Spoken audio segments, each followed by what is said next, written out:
Namo thassa bhagavato arahato samma sambuddhassa. Namo thassa bhagavato arahato samma sambuddhassa. Namo thassa bhagavato arahato samma sambuddhassa. You have all come a long way, haven't you? All I had to do was come down from up there. But you've had to come a long way. Well, I suppose, not just in the literal sense, but also in the metaphorical sense. In that sense, all of us have come a very long way. I'd like to remind you at the very beginning something I spoke to you about towards the end of last week's sermon.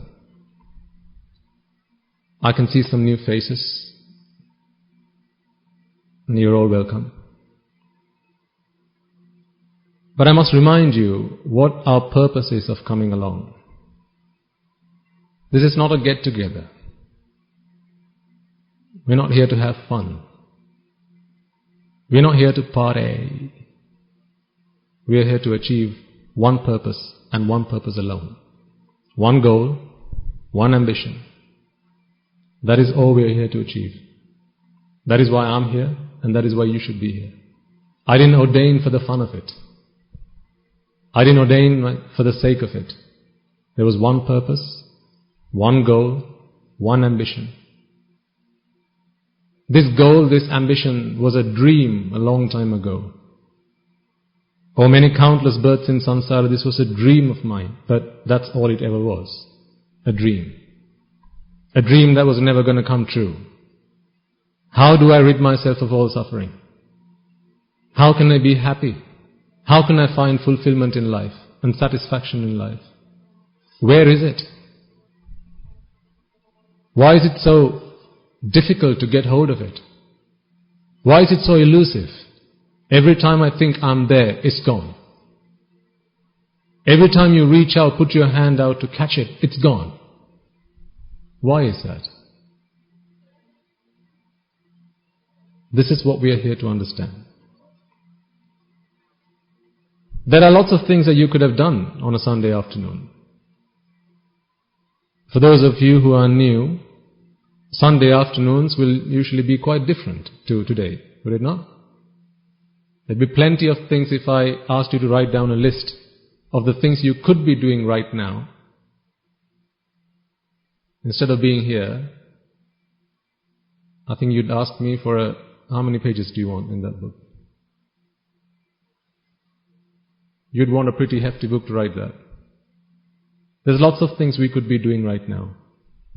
Just think back at your lives and all the things that you've been doing. All these things to try and be happy.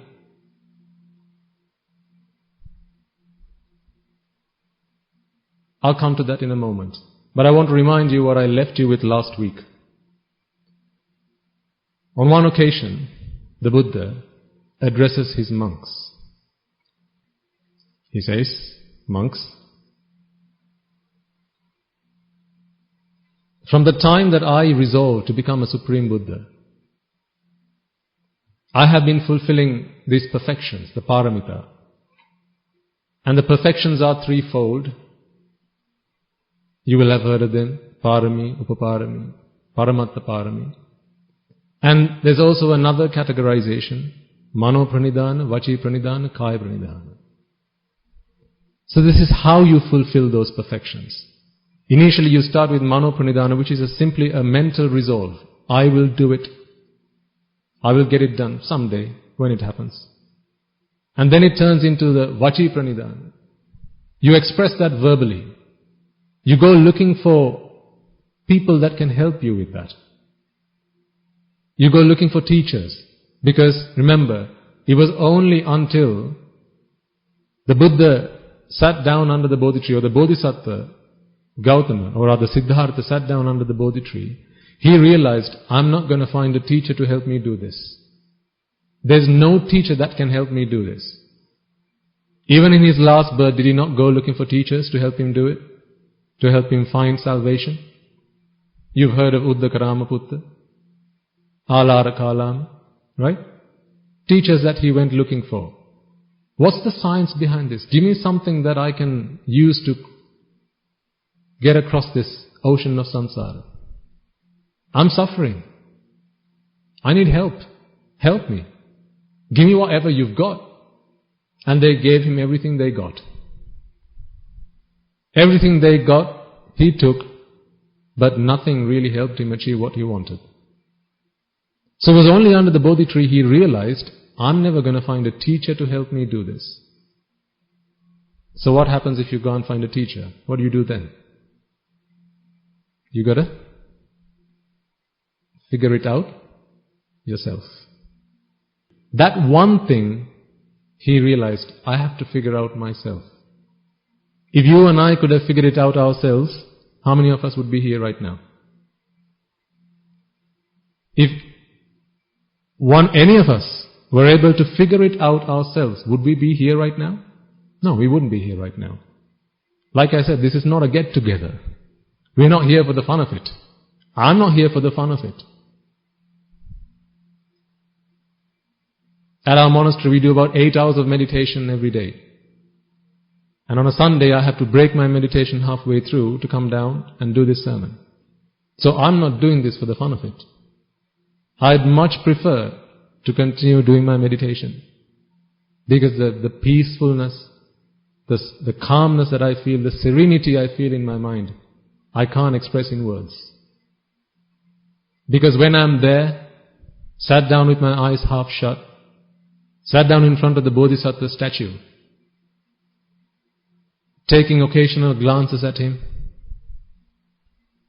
just to remind myself what kind of dedication and commitment there was behind this figure, this great man, to help me get here, to help me do this. It sends a shiver down my spine. I feel rejuvenated. I feel energized. I feel a kind of bliss I cannot explain in words. I don't think I ever will be. The only way you're going to figure it out, the only way you're going to experience it, is one day when you start doing it. I can teach you the Dhamma, but I can't comprehend it for you. I can't understand it on your behalf. You've got to do it. Well, if the Buddha couldn't, how am I going to be able to do it? On your behalf? No, you've got to do it. So the Buddha says, monks, since I made my mental resolve that I was going to become a Buddha, from that point forward, all the way until the time I attained enlightenment, I came past 512,027 Supreme Buddhas. 512,027. 512,000. Can you imagine that? Buddhas? We're not talking cats and dogs. We're not talking arahants. We're not talking about Pacceka Buddhas. Pacceka Buddhas, sometimes there are hundreds of them at any given time. But in 10,000 world systems, there can only be how many Buddhas? One. We live in one world system, where there are 6 heavens, 16 Brahma worlds, human worlds. I'll leave it at that. I'm not going to go into the detail. There are 4 of them, but let's not get there, because I know that's going to unsettle you. And there are hells, 4 great hells. All of this together is a world system, 31 worlds in a world system. For 10,000 world systems, actually no, I got it wrong. 100,000 world systems, there's only one Buddha. Why did the number 10,000 come to me? Only beings who are in the nearest 10,000 can come along and listen to a sermon when you invite them. Those beings who live beyond the 10,000, they do not have enough of a lifespan to get here. Not even speed of light is enough for them to get here and listen to a sermon when we invite them to come along. But although you can't see them, they're here. If I can't see it, it's not there, right? You know,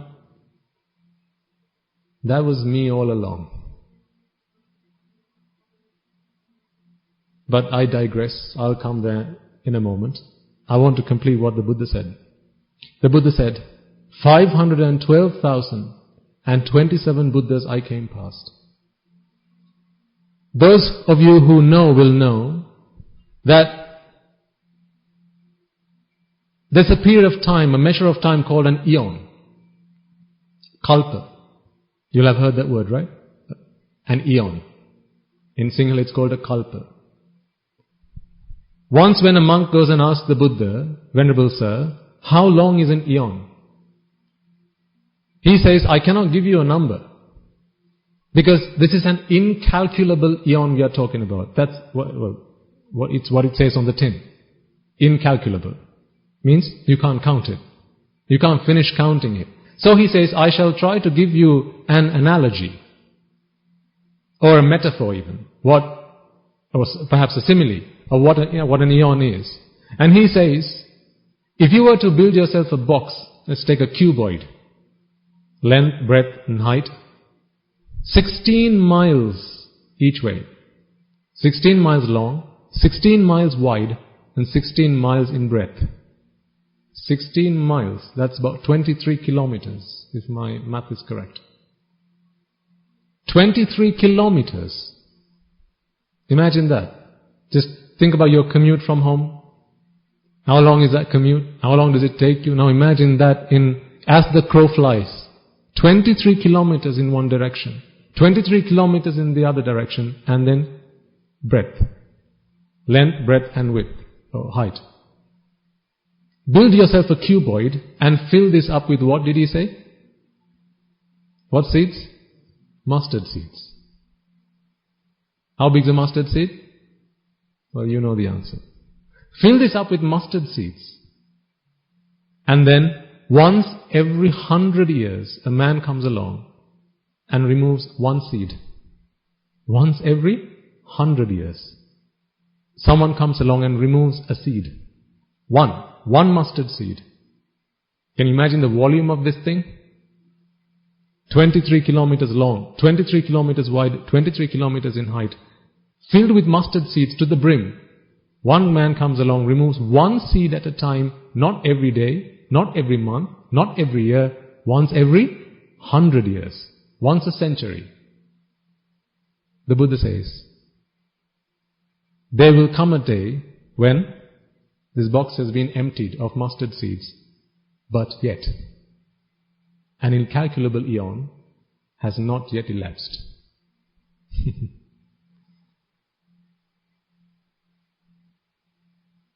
That is one incalculable eon. In the time we've come past in samsara, we have come past how many of these?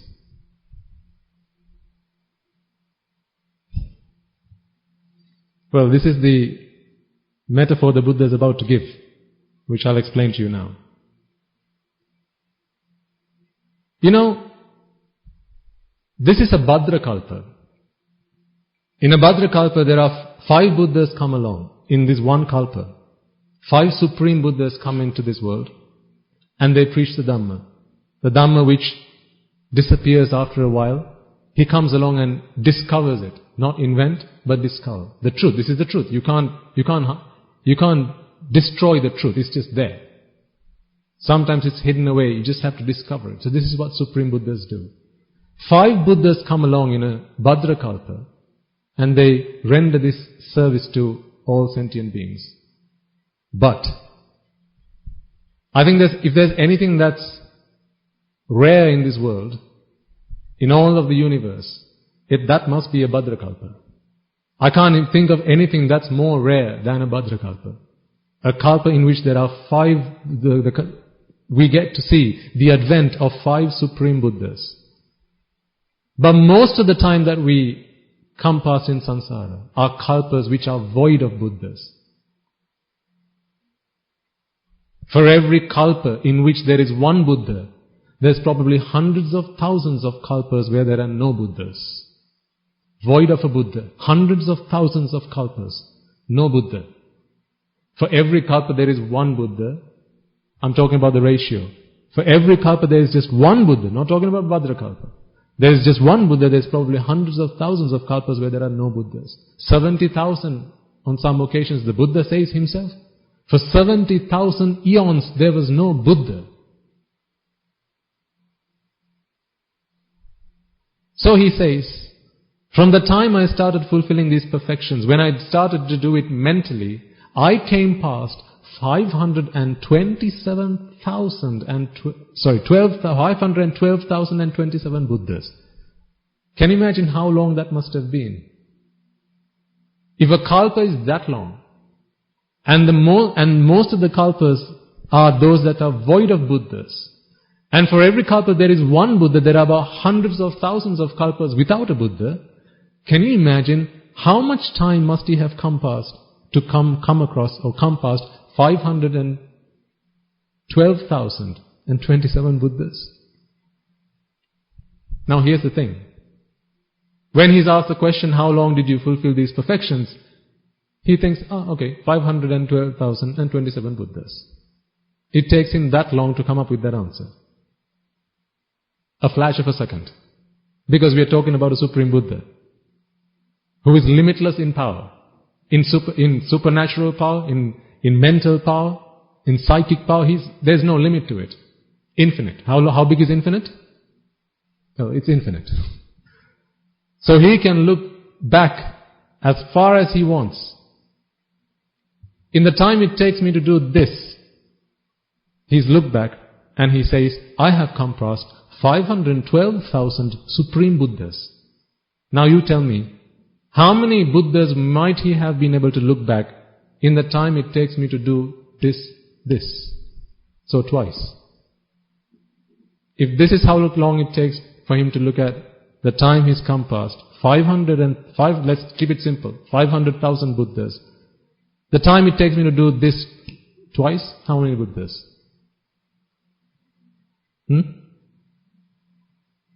How many Buddhas? 1,000,000 Buddhas. And then 3 times? 1,500,000. You get the idea? Okay. So if he had looked back into his past, let's say he did it for an hour, how many Buddhas do you think he'll be able to look at? Yeah, exactly. I can't even work it out. There you go. That's a guesstimate, I suppose. Billions of Buddhas, right? So he will have been able to look at the time that all these Buddhas came into this world, disseminated the Dhamma and passed away. Now, here's the shocking bit. If you remember from last week, he says, monks, I would like to offer you a simile. He says, monks, if you were to travel across this entire world, sweep the globe, and collect as you go along every blade of grass you can ever find, every tree from every leaf that you can ever find, every twig, every branch in every tree that you can ever find on this entire planet, bring it all to one place. Now chop them up into bits of 4 inches. And then once you've done that, start counting. Counting what? The mothers that you have come past in samsara. He says, piece 1, my mother. Piece number 2, my mother's mother. Piece number 3, my mother's mother's mother. So, great-grandmother. And then great-great-grandmother. Great-great-great-grandmother. You get the idea? So what he's saying is, take one bit, leave it, and count. That's one of your mother's mother. He says, You will have consumed all the twigs and leaves and blades of grass that you have collected, but you'll still be counting mothers. And then he says, it only took me that long to look back at that samsara and tell you that I have come past 512,000 Buddhas. In the time it takes me to do this, I can look back at 1,000,000 Buddhas. In the time it takes me to do this, I can look back and tell you about 1,500,000 Buddhas. But despite that, monks, I cannot look at any of you and tell you when you started this journey in samsara.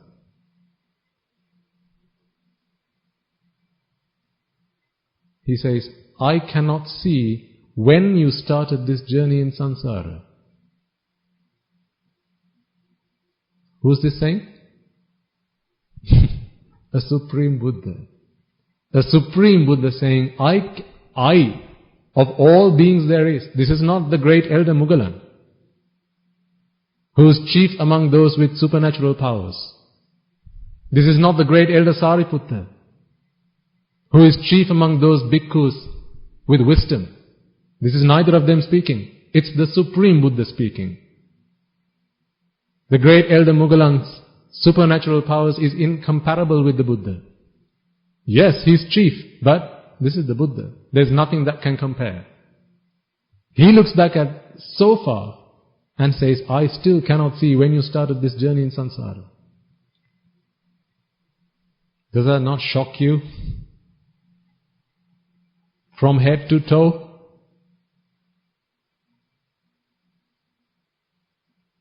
So, begs the question, what have we been doing all this long? What was I doing all this time in samsara? What have I been doing? As a human, you would have been doing things. As an animal, as a being in the four great hells, as a preta, spirits and demons. Actually, most of the time we spent in the four great hells. So we've been there. You've also been a deva. Yes. How many times? For every handful of water you take out of the ocean, whatever's left, whatever water's left in the ocean, that's the ratio between how many times you've been born as a deva compared to how many times you've been born in the four great hells. Sorry, not you, me. I don't want to upset any of you. I'm talking about myself.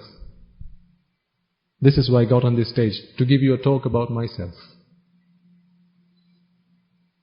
That's how many times I've been a deva compared to how many times I've been born in the four great hells. I'm talking about me, okay? Don't anyone take any offense. Talking about me. You were not like that. You were the other way around. But me, this is how I was. For every time I was born a Brahma, that's one grain of sand of all the grains of sand there is on this planet. That's the ratio between how many times I was born a Brahma and the times I was born in the four great hells. Not you, me. So no one has to take any offense. So again, begs the question. I was born a deva. I was born a Brahma. I'm now a human being, not for the first time. I was born an animal, a spirit, demons. What was I doing all this time? I must have been doing something. What do you think you were doing?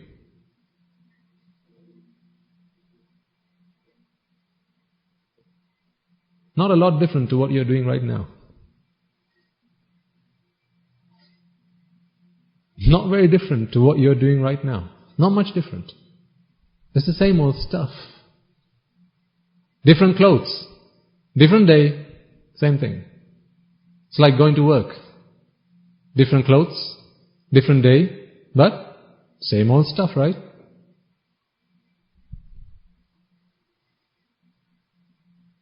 And what happens when you wear that set of clothes to work? You bring it home, you wash it, and you wear it another day. That's how our life was in samsara. I was born a demon, and then at the end of that existence, took off my clothes, put it in the washing, only to do what? Oh, just put it back on another day. I was like going to work. So what have we been doing? Not very different to what you're doing right now. And what is it you're doing right now then? I don't mean right now in this very room, although it is still the same thing. But in your existence, in this birth as a human being. Because I know there may be those among you who do not like to think about past lives or lives in the great hells. I mean, how can you prove it? How can we even know that there are great hells? Well, of course, the animal realm we can see because they're among us. There's flies and mosquitoes and birds and bees and beasts. But still one could question, okay, that's them. What makes you think that I'm going to be born as one of them? Don't you feel like that? I'm born, I live, I die, that's the end of it. Aren't there among you, those among you who feel that way? Aren't there those among you who feel, I'm never going to go into the great hells? A Deva? Okay, maybe. Brahma? Yeah. Animal? Nah. Me? Next door Sam might. Me? Nah. Look at me. I'm such a nice person. I'm the best there is. There's never been a better model than me. Right? Look at me. Isn't that how you feel? I used to feel like that. I believed in that. I didn't believe in any of this next births, previous births, because I was a very materialistic person. That was the upbringing I had. So I'm sharing a little bit of that because, well, I said I'm going to talk about myself today, not you. Talking about myself. You came here to listen. Now listen. So I'm talking about myself. But the reason I share this story is because I know that there'll be among you those who can relate to this. So, while I'm talking about myself, I think there's something you can do. See how your life relates to this life. Are there much differences? Or is it much the same?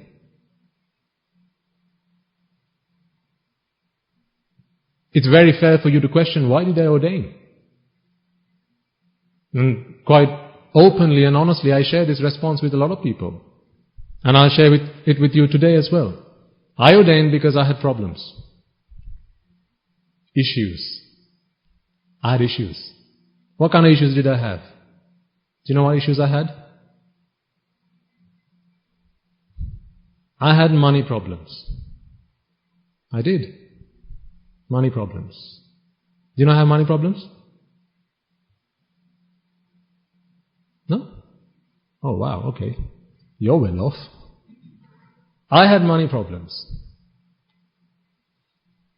I had women trouble. Women problems. Issues.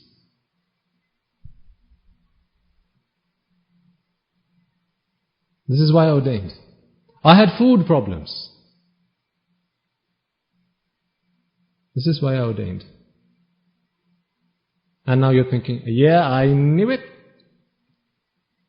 Complete failure, right? This is why I ordained. Unlike you, because of surely you don't have any of these problems. This is why you haven't ordained. So you don't have money problems, but I have, or I had, so I ordained. You don't have food problems. This is why you haven't, but I have. I had, this is why I ordained. And you didn't have women problems. You don't, do you? Young men in the room? Women trouble? No? Issues? No. I had. So I ordained. Complete failure in life, right?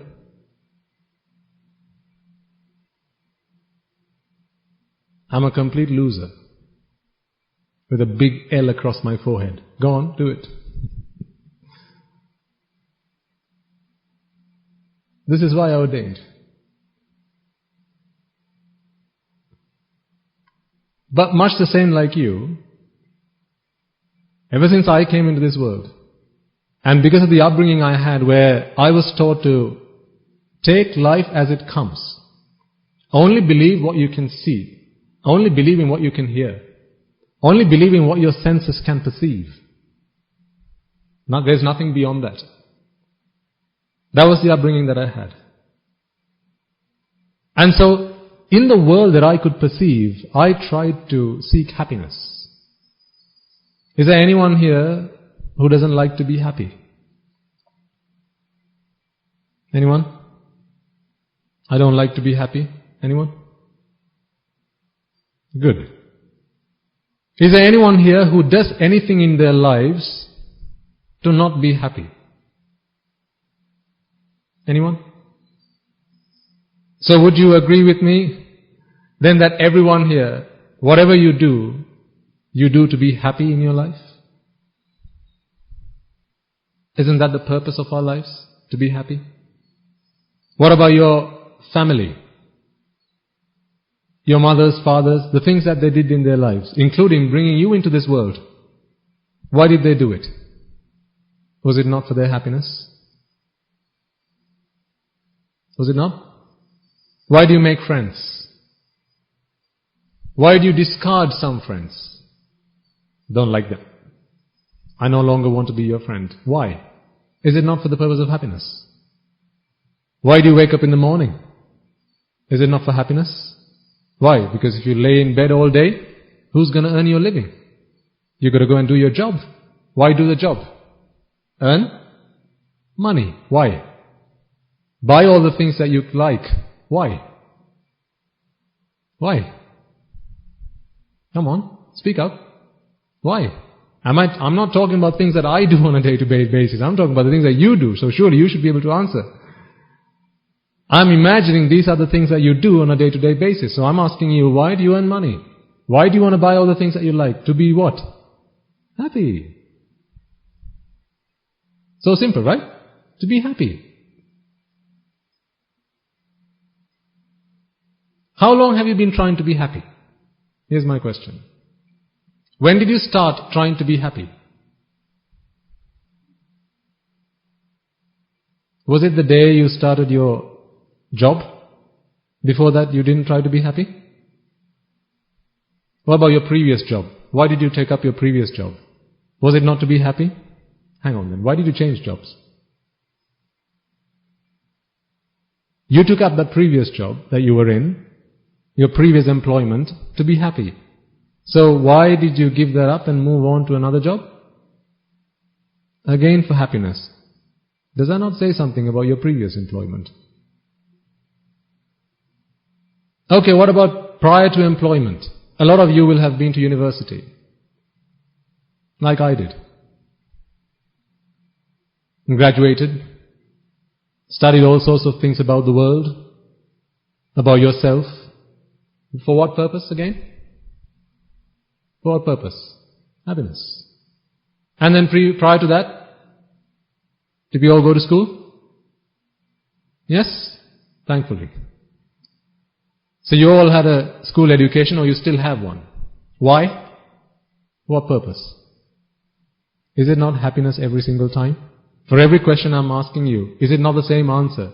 Resounding the same answer, happiness, happiness, happiness, happiness, happiness. Time and time again. Yes or no? Yes. So you got out of bed so you could go to school. You're going to have to do that tomorrow. You got out of bed to go to work, madam.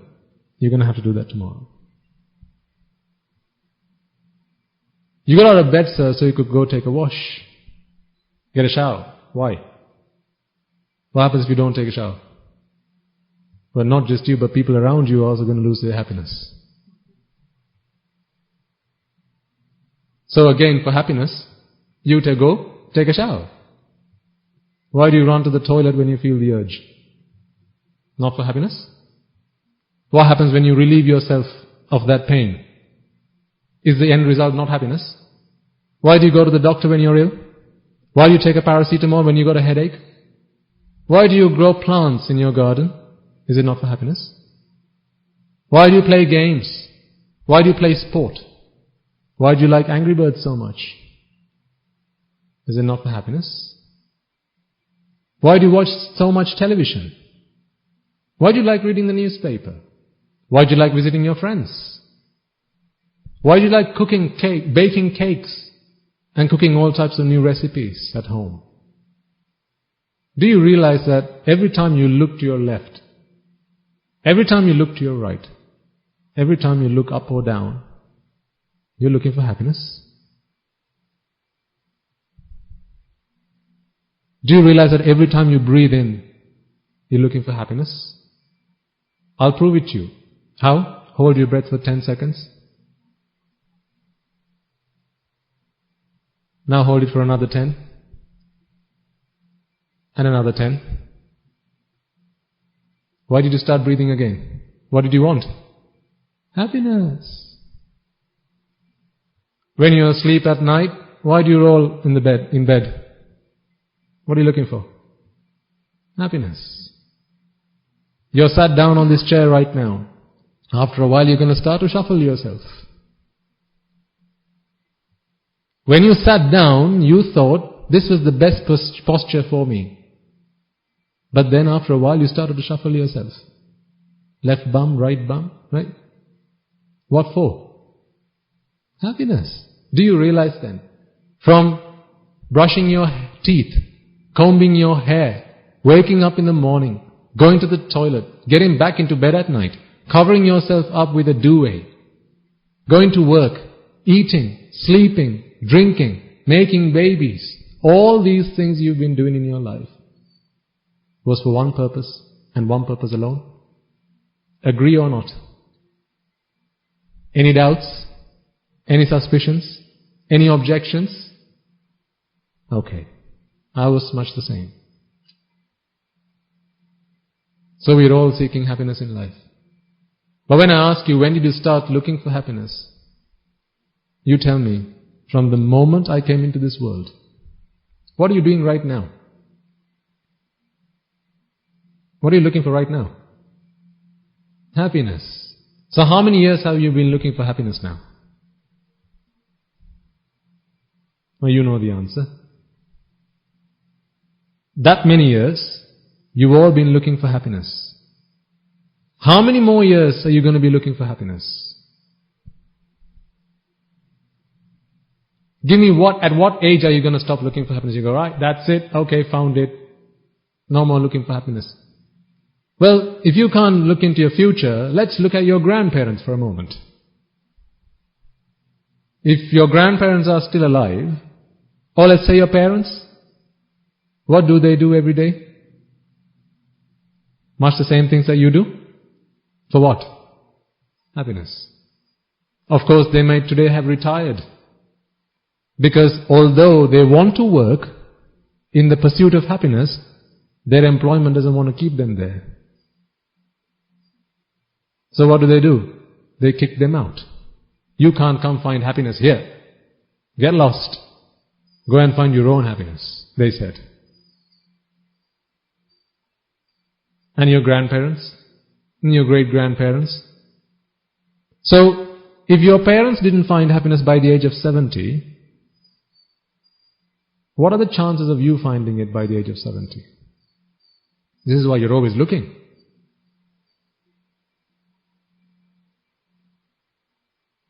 One day, as you walk along the road, you meet a man. He looks famished, pretty exhausted, tired. You ask him, hey, mister, what's up? He says, I'm so thirsty.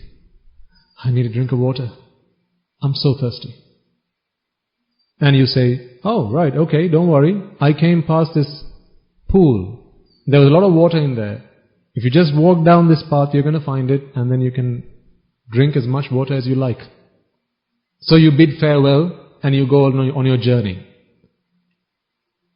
Once you've attended to your chores, you've done your whatever you wanted to do, you're now on your way back. And you come across this man again. He's sat down by a tree, and he's still panting. He's still famished, Still thirsty.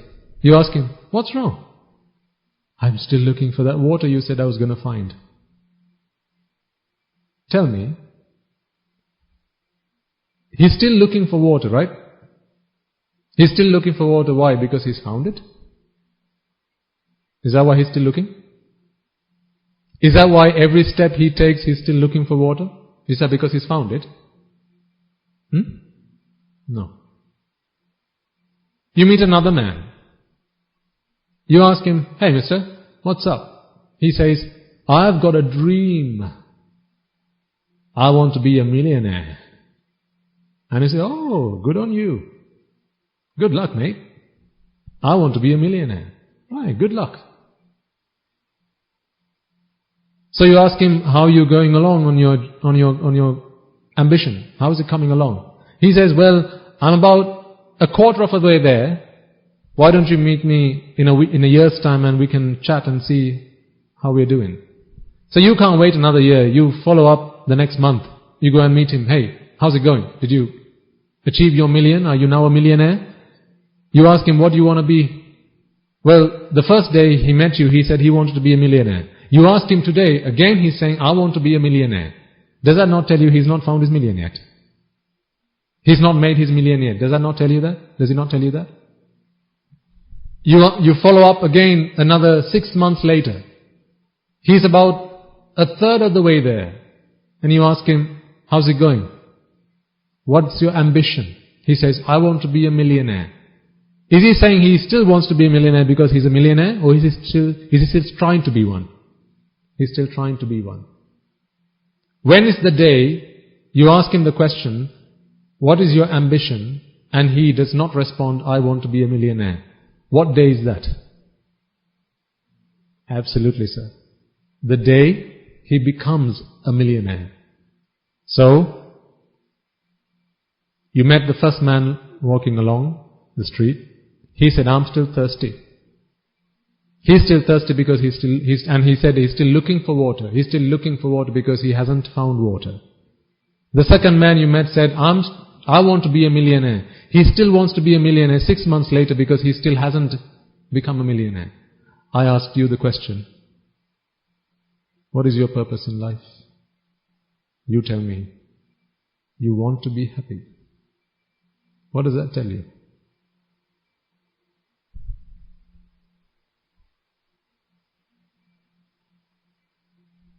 If you're 10 years of age, if you're 20 years of age, 30 years of age, 40 years of age, 50, 60, 70 years of age, I'm asking you the question. 70 years after you started looking for happiness, I'm asking you, what do you want to be? And you tell me, I want to be happy. What is that telling us? Have you found it?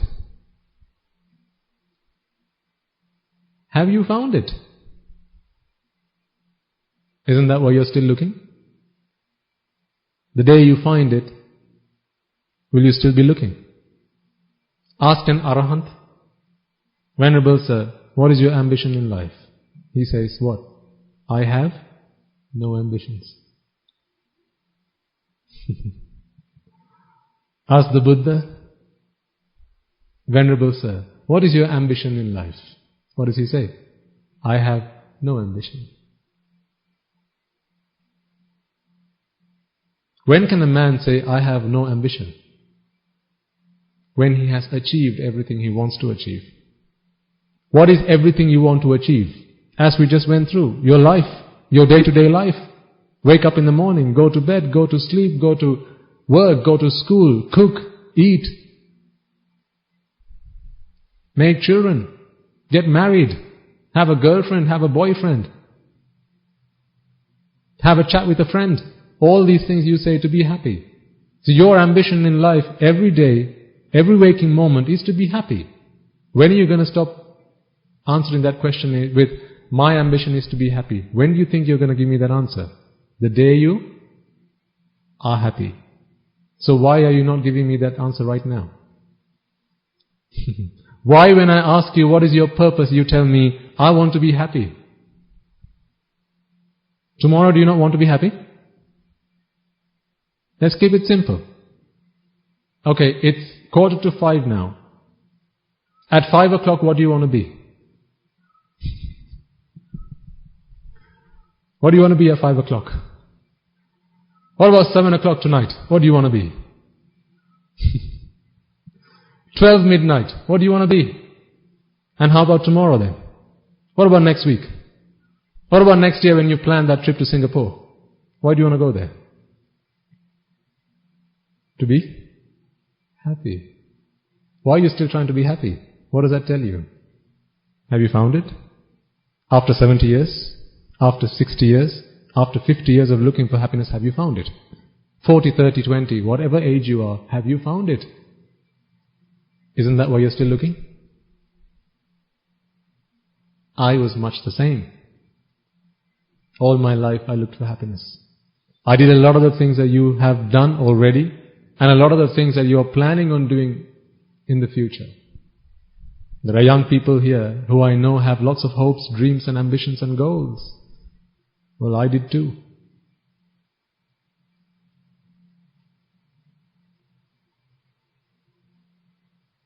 After my education in Sri Lanka, family and I, we went to the UK, which is where we settled down, to make a life out for us there. Why? To be what? Sad? Happy.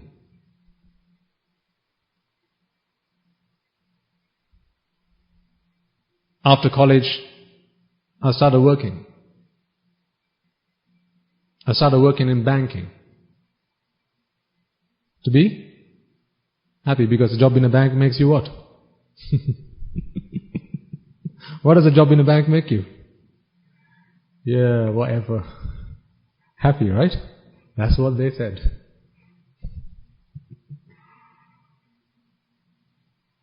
But while I was working in the bank, I really wanted to save up so I could go and study medicine. That was my ambition from a very young age. Why? Because what does a doctor help you be? When you're a doctor, what are you? Happy, right? Yeah. That's why we have doctors who come along and listen to sermons, because they found happiness. They found happiness. I don't know why they're coming here then. They're still looking. But what did people tell me? Become a doctor and you shall be happy. But along that journey I decided, I didn't want to go through all the trouble of becoming a doctor. 5 years of medical college and all that hard work and sleepless nights. I thought, I don't want, I was never one to work hard for happiness. I always wanted to work smart. I didn't want to work hard for happiness. I wanted to work smart. I knew that life was ticking by every moment. So this precious life of mine is not to work hard. It's to work smart. So I thought, what way can I earn my happiness by working smart? Well, I was already in the bank. What do they have in the bank? Money. What do they have in the hospitals? Patients. So surely, if I want to be happy, which of these two brings happiness? Money or patience? Money brings happiness. That's what they said. So what did I do? I continued working in the bank. Although I wanted to continue my education, so I went out and did my degree. I studied computer engineering. Again, worked smart, not hard. Worked smart. And working smart, I got some good qualifications that came out of that. And then I went back into banking. And then I continued working there for 5 years after that. Earned a lot of money. Why? Because money brings what? Happiness, right? Yeah, that's what Steve Jobs said on his deathbed. What did he say? Money brings? Have you read his autobiography? What did he say? Money brings happiness, right? No. But that's what everyone he was with told him.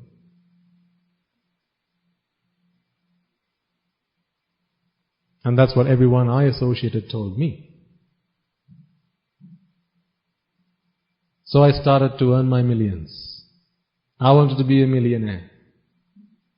I saved up, started investing in property, started investing in the stock markets, in cryptocurrencies.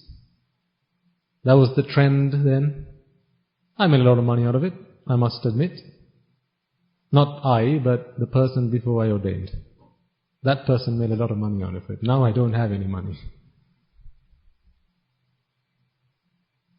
But all this I did for one purpose. What was that purpose? What purpose was that? Happiness. Just like each and every one of you. There will be those among you who will have already done what I have done. There will be those among you who are still hoping, dreaming, having ambitions to do the things that I just said I've already done. Oh, I also got married. What for? To seek what? Happiness. Because where is happiness?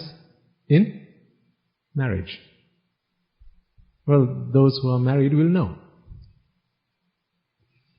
Those of you who are married can confirm that, right? Where is happiness? In marriage. The only thing I couldn't try out was have kids. Thankfully. Although people started to speak, they started to talk to us. Hey, you've been married for some time now. You know, you should think seriously about this stuff. It's about time. People said. Thankfully I didn't fall into that trap. Because around that time, I got to listen to the Dhamma. But those of you who have children, why did you have children? To be happy. Because happiness is in what? Is in what? Children. Now, you see, I have a question though. You took education because happiness was in education. You then went to university, you started doing a job because happiness was in doing the job. You started earning money because happiness is in money. You bought a house, bought cars, yachts, I don't know what you guys own. Probably lots of stuff. Jewelry, ornaments. You traveled the world, went to every country there is on this planet in the pursuit of happiness. Because you thought that's where happiness is. How many times did you think that? Of the times that you thought, this is where I'm going to find happiness, how many times did it come true? How many times were you right versus how many times were you wrong?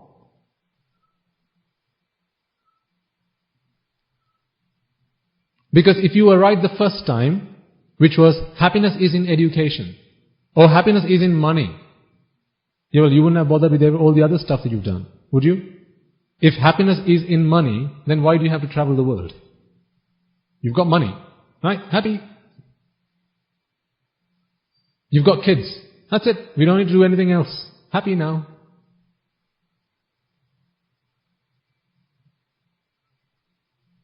But you never stopped, did you?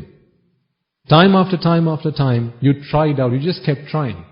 But a good pat on the back to you though. You never stop. You never give up. Wow. Now that is really something. You just never give up. Like the Energizer Bunny. You just don't give up, do you? No matter what people say, you do it. Why? To find happiness. And when it doesn't work out, what do? What else can I try? Next thing. Okay, let's try that as well. Try it. Again fail. And then again, what else can I try? You keep going back to the same shop, buying the same old stuff. On each of those items there's a label, this brings happiness, this brings happiness, this brings happiness. When you work hard, you spend money, you and buy those things. You bring them home, only to find, no. When was the last time you returned something because you couldn't find the happiness you thought you were going to have in it? When was the last time you returned your wife? To your in-laws. Hey, you said she was going to make me happy. Now I can't stand the sight of her. Take her back. You probably wished to do it. When was the last time you returned your child? No. Makes me angry all the time. Doesn't do anything I say. This wretched thing. Take it back.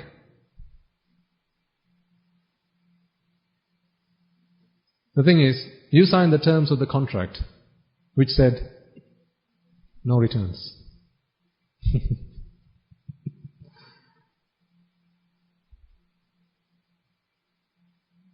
No returns and no refunds.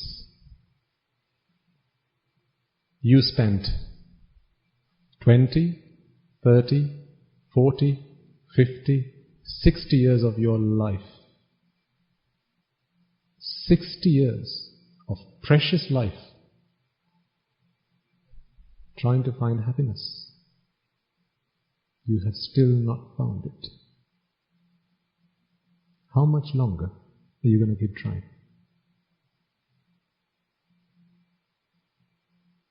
There may be some among you who dedicated their entire working life to one workplace, perhaps your company. You may be dedicated to your employer. Maybe 10 long years with the same company. 10 years you were looking for happiness working at that company. At the end of those 10 years you realized, hey, no, I didn't find happiness. Now I challenge you.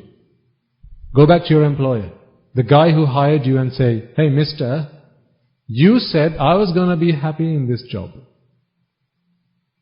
But I'm not. Isn't this why you're trying to move on? Trying to move on to another job? This is why you're trying to move on, right? You said I was going to be happy in this job. So I sacrificed 10 years of my life. And remember, 10 years of life is not just the 9 to 5 you spend at work. What about the time you spend on the train getting to work? What about the time you spend on the bus getting back from work? What about the time you prepare yourself for the next day? Isn't that all time you are dedicating from your precious life towards your work?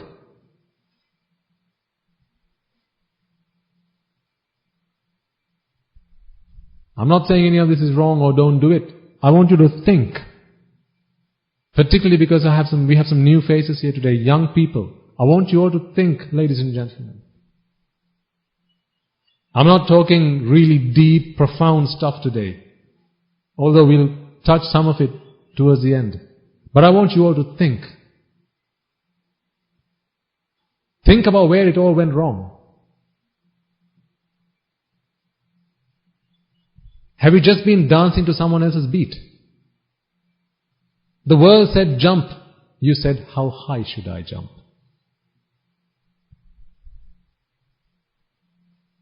The world said run. And you asked, how fast?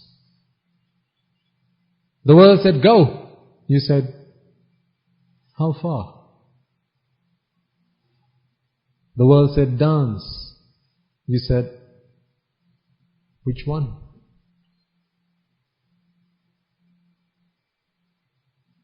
The world said, and you complied. When I say the world, what do I mean by the world? Am I talking about the globe? No. Lokaya. You get the meaning behind that, right? People that you associate in life. Starting from whom? Starting from whom? Parents. Mother and father. And then your siblings. And then grandparents. And then nephews, nieces, uncles, aunts, friends, associates, your co-workers, your colleagues, all these people. Because they know a certain way to be happy, or at least they think that's how to be happy. So what do? Remember, they're not doing anything out of spite. They're not doing anything to pull you into a lurch or throw you into the lurch. They're only showing you what they think is right. So everyone who said to me, work hard, earn a lot of money, said so because that's what they thought is how you can be happy. But can you name one person that died happily?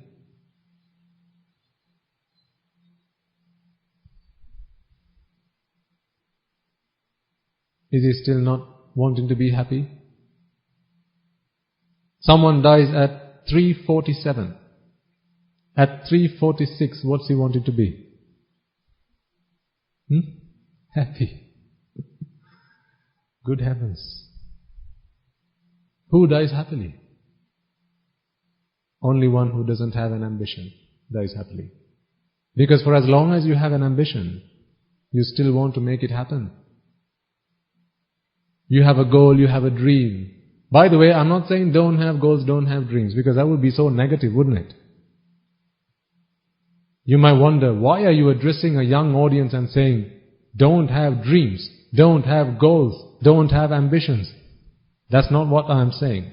Please don't get me wrong. I'm saying, have the right goals. Not don't have goals, have the right goals. I'm not saying don't have dreams. Am I, sir? No. I'm saying have the right dreams. I'm not saying don't have ambitions. Have the right ambitions. Dreams, goals and ambitions that will get you to happiness. Not that which others say will get you to happiness. I'm going to ask you a really simple question. Let's say you decide you want to do a major in, okay, that's American speak, masters. You want to do a master's in physics. Okay? Let's imagine you want to do a master's in physics. And you're looking for a teacher. You're looking for a teacher. You're looking for a teacher to help you study. To do what? Masters in physics. Now you go looking for one. You go looking for a teacher. Tell me, what is the most basic qualification that your teacher must have before you decide to take lessons from this person? Passed his scholarship? Okay. What about grade 8? No enough? Surely O-levels, I mean that's pretty close, right? O-levels? 10 A's. That's a good teacher, right? To teach you for a master's in physics? Yes? No? Okay, what about a bachelor's degree in physics? Surely. Still no? What's the most minimum qualification then? A master's. So the only person you would take lessons from to teach you to study for a master's in physics is someone who also has a master's in physics. Yes or no? All agree? Okay. You tell me that your purpose in life is happiness. Who did you take lessons from? What must be their most basic qualification? They must be?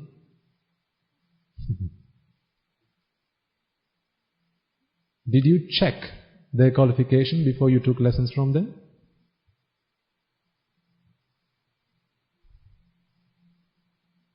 Your mother and father having a fight at home. Everyone's seen that. A brawl maybe. And then at the end of that, an argument, okay? Something that makes them angry, something that makes them sad. At the end of that, they come and say, Puta, you're coming of age right now, right? It's about time you got married. Who's giving you lessons to get married? Someone who's a success or a failure in marriage?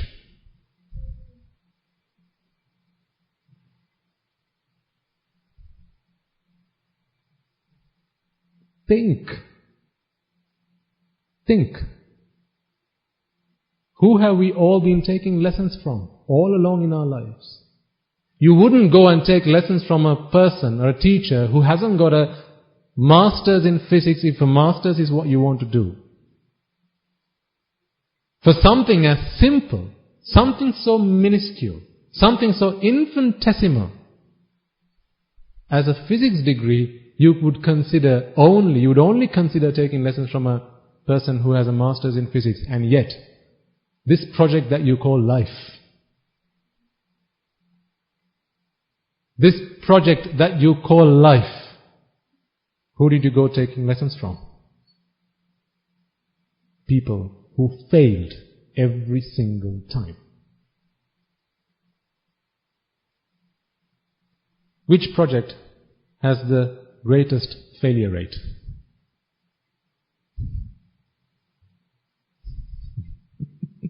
Absolutely, madam.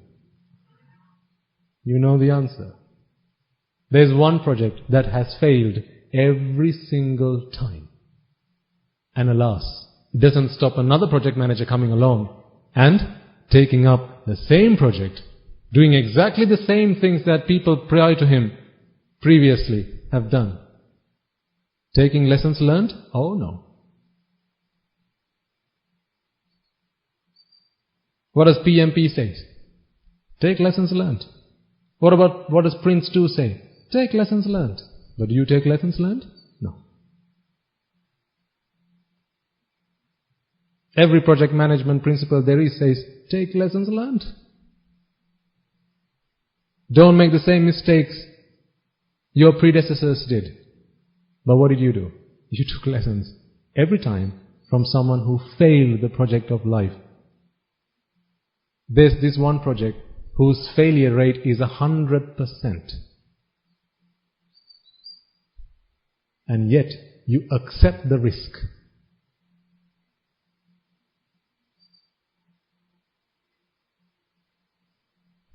Throughout samsara, how many times have you failed this project? How many times did you fail this project? Versus the times you won this project. You succeeded in this project. Anyone here who succeeded this project? Yes.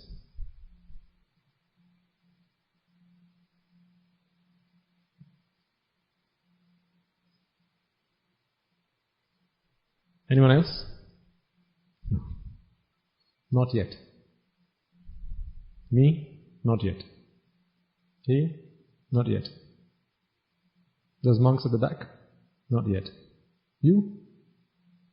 Not yet or never will? You decide.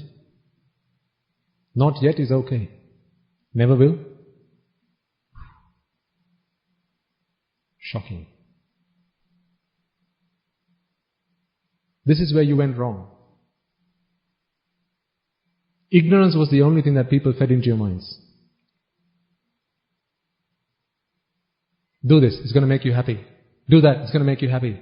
You didn't stop to question. You didn't stop to check their qualifications. Whatever they said that you took as gospel truth. They beat the drum, you danced. They said jump, you said high, how high? They said run, you said how fast? They said go, you asked how far? Shame on you. I did the same thing.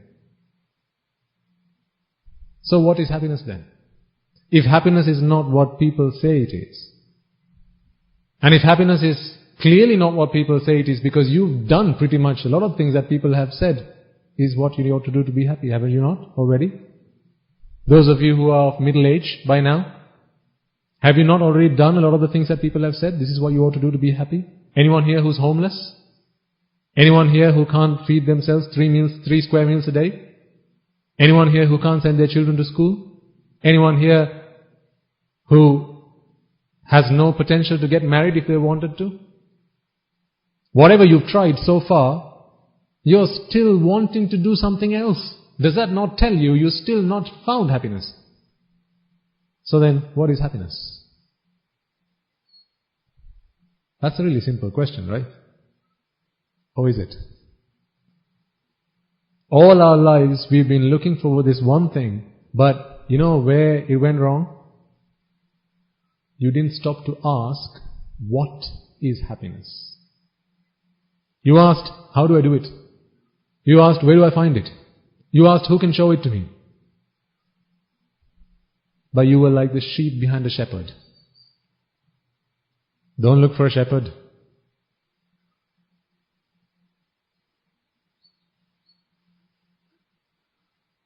Because if you are walking after a shepherd, What does that make you?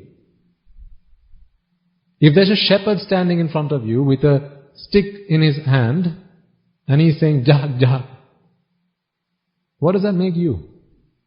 Yes, sheep. When did a sheep ever question, "Excuse me, shepherd, I don't think that's where we should be heading. I think we should be heading that way"? Ever heard a sheep say that? Maybe Shaun the sheep says that, but that's on a cartoon. In real life, sheep don't have the intelligence to question. Who here wants to be a sheep then? So don't look for a shepherd. Look for a teacher. Because when you have a teacher, you're not a follower. What are you? A student. Never be a follower. Don't follow me. Here's your teacher. Be a student. Because a teacher never says, "Do as I do, do as I say."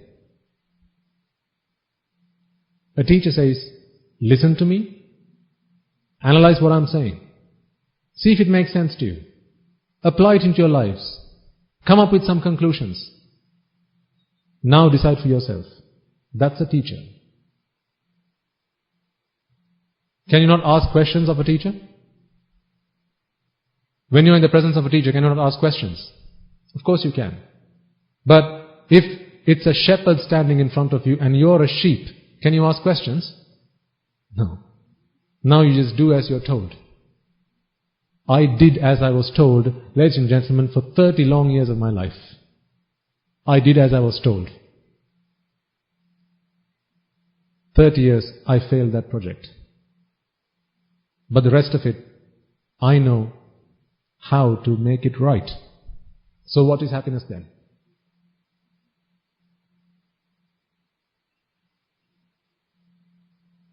To answer that question, let's think about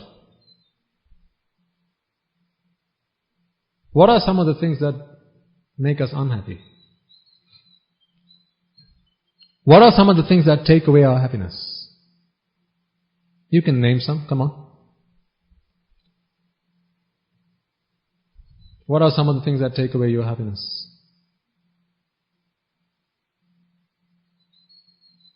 Nothing? No, I should be sat there and you should be sat here then. What are some of the things that take away your happiness? Speak up. I don't bite, don't worry.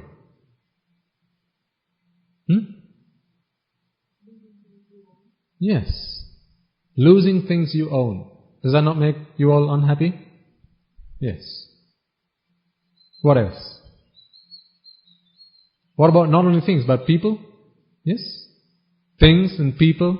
What about events? You expect an event to turn out a certain way and it doesn't. This is when event organizers have a nightmare. Things don't turn out the way you planned it. What else makes you unhappy? Sickness. Sickness, ailments, illnesses, diseases make us unhappy. What else? Death. Yes? So losing someone can be temporary or it can be permanent, like death. What about having to associate with people or things that you don't like? Not being able to associate people or things that you do like is one, but that's piyehi vippayogo dukkho. What about appiyehi sampayogo dukkho? Having to associate with people that you don't like. What's the best example? Starts with W and ends with K. O and R in the middle. Work. Do you love everyone at work? Do you really get along with everyone at work?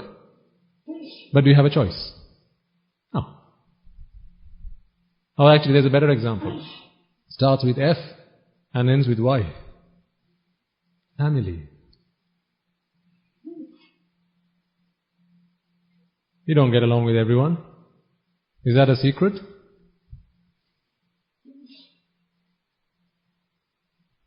neighbors don't get along.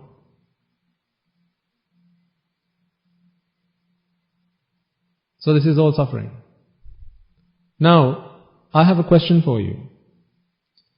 Anyone here doubt that old age brings unhappiness? Anyone? No? All sure? Agree? Okay, old age. Death. All in agreement that it brings us unhappiness, sadness, takes away our happiness? Yes? Disease. Yes or no? Yes. Old age, disease, decay, and death. Now,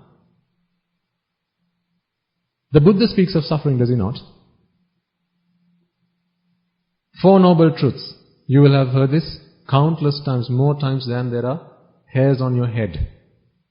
What? The 4 Noble Truths. What are the 4 Noble Truths? Suffering. More suffering. Even more suffering. And lots more suffering. Yes? That's what Buddhism is after all, right? It's just a pile of suffering.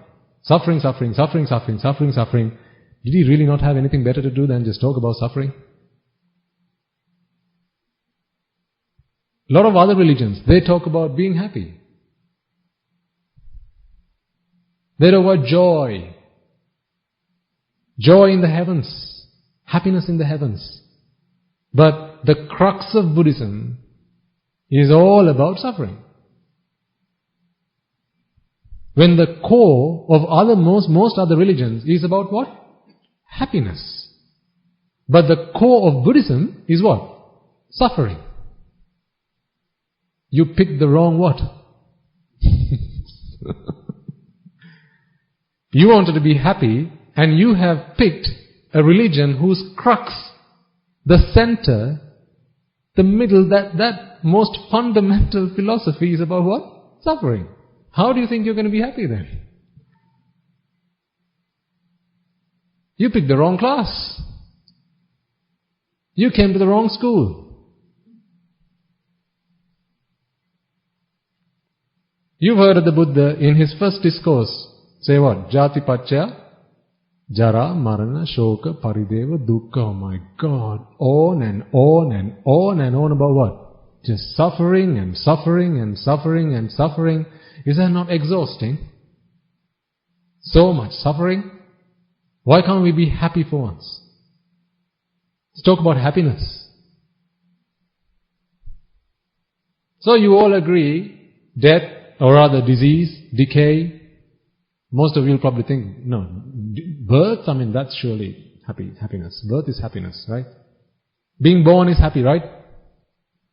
Don't just nod your head because I'm saying so. Remember, I was a very materialistic, very speculative person.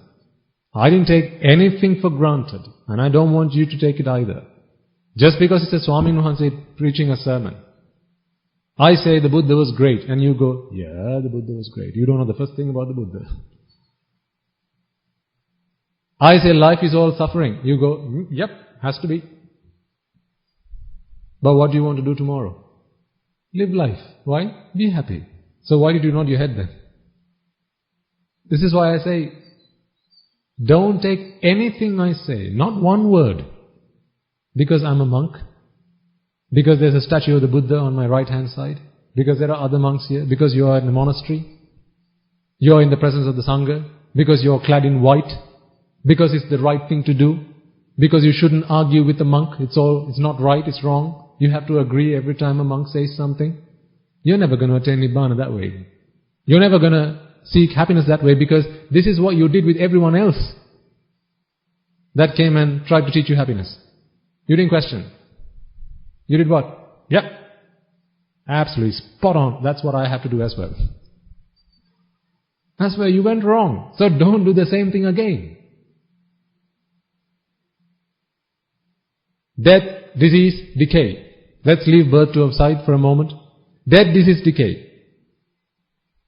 Brings us happiness or sadness? Takes away your happiness? Yes or no? Yes. And the things that the Buddha said. Jati Pacchaya Jara, disease or decay. marana, death, shoka, sorrow, parideva, lamentation, despair, frustration, discontentment. All of these things, is it new to you that these things are suffering? Have you only just realized that death is suffering? Thank heavens you came along to this sermon, right? All this time you thought death was what?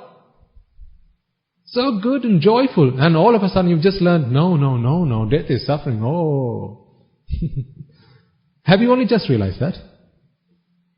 Have you only just realized that disappointment is suffering? Frustration is suffering? Taking away something that you own, something that you like is suffering. Have you only just realized that?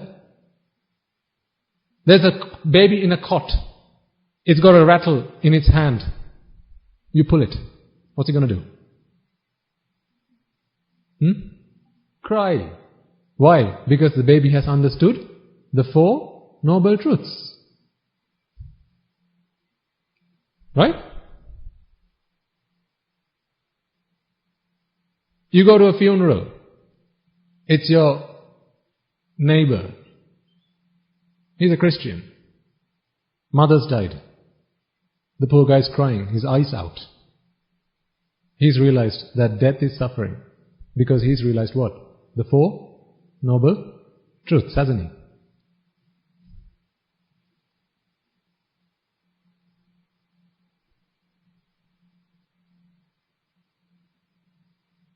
You go to the hospital. There's a man in bed. He's fighting for his life. He's struggling to stay alive. He's got a cancer. You sit by his side. Hey, mister, what's up? I've got this cancer. I'm dying. This is why I'm crying. I'm going to lose my family. Everything I worked so hard to own, all of that is going to be lost. When are you dying? Tomorrow, the doctor said. He's crying. So, he has realized that death, disease and decay is suffering. Has he not? This is why he's crying. So you think, surely this guy's understood the Four Noble Truths. You ask him, what religion are you? He says, I'm a Muslim. He's realized the Four Noble Truths, hasn't he? Well, what about you? Have you not cried in your life? In the face of death? In the face of disease?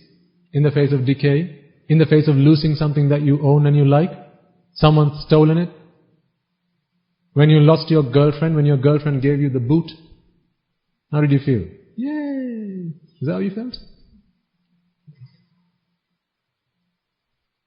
No, if that's how you felt, then you gave her the boot before she did. Only you forgot to tell her about it.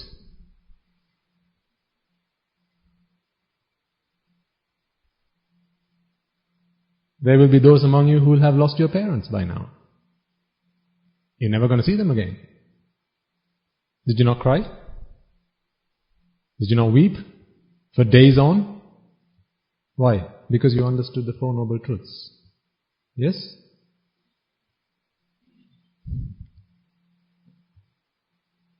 Siddhartha, Prince Siddhartha,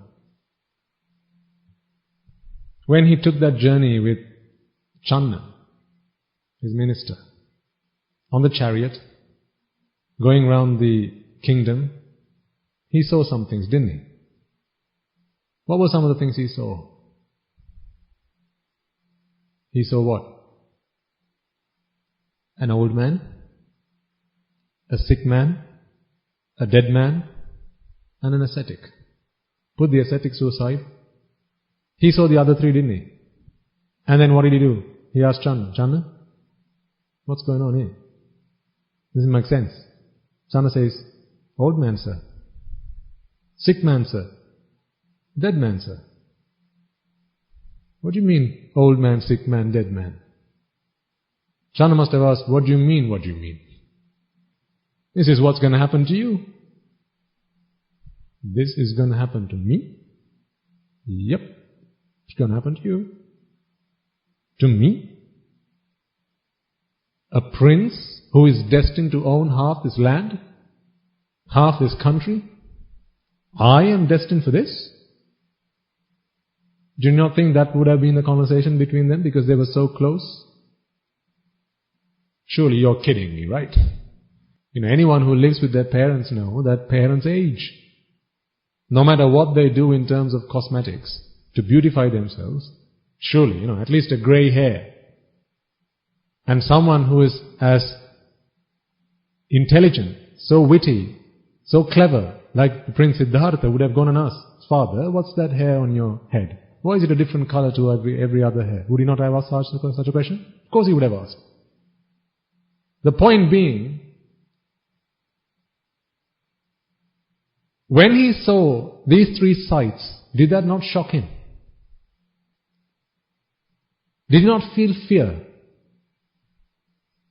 Did he not feel a deep sense of sorrow when he realized this is going to happen to me as well?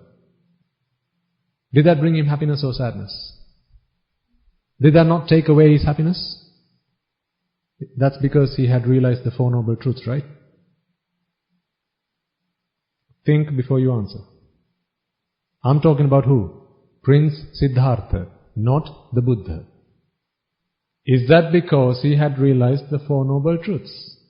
Well, what did he do then under the Bodhi tree? Why did he go and spend 6 years as an ascetic if he had already discovered the Four Noble Truths? Do you get my point? Then, why does Buddhist philosophy talk about death being suffering, disease being suffering, aging being suffering? Is that the suffering that we really need to talk about? Is that the suffering that we need to ponder and consider and contemplate? You go and talk to a Muslim man, he says, "I'm going to die tomorrow with my cancer. I'm suffering." That's not because he's understood the Four Noble Truths. And like you say, sir, from a young age, Prince Siddhartha would have experienced some form, at least he would have had a headache or a fever. That would have brought him pain. But at that moment when he was going out with Channa and he saw those sights, that was when it really hit him. Like a poisoned arrow, it hit his heart. It was like a groundbreaking moment. This is going to happen to me and I really, really, really need to do something about this. But had he realized the Four Noble Truths by then? No. That being the case, then you tell me and give me an intelligent answer. The first noble truth of suffering is that death is suffering, disease being suffering, decay being suffering, old age being suffering. Is that the first noble truth of suffering? Can it be that? Is it even possible that the first noble truth of suffering can be death, disease, decay, old age, despair, resentment, frustration, lamentation, sorrow, weeping? Can it be that? Can it? Think.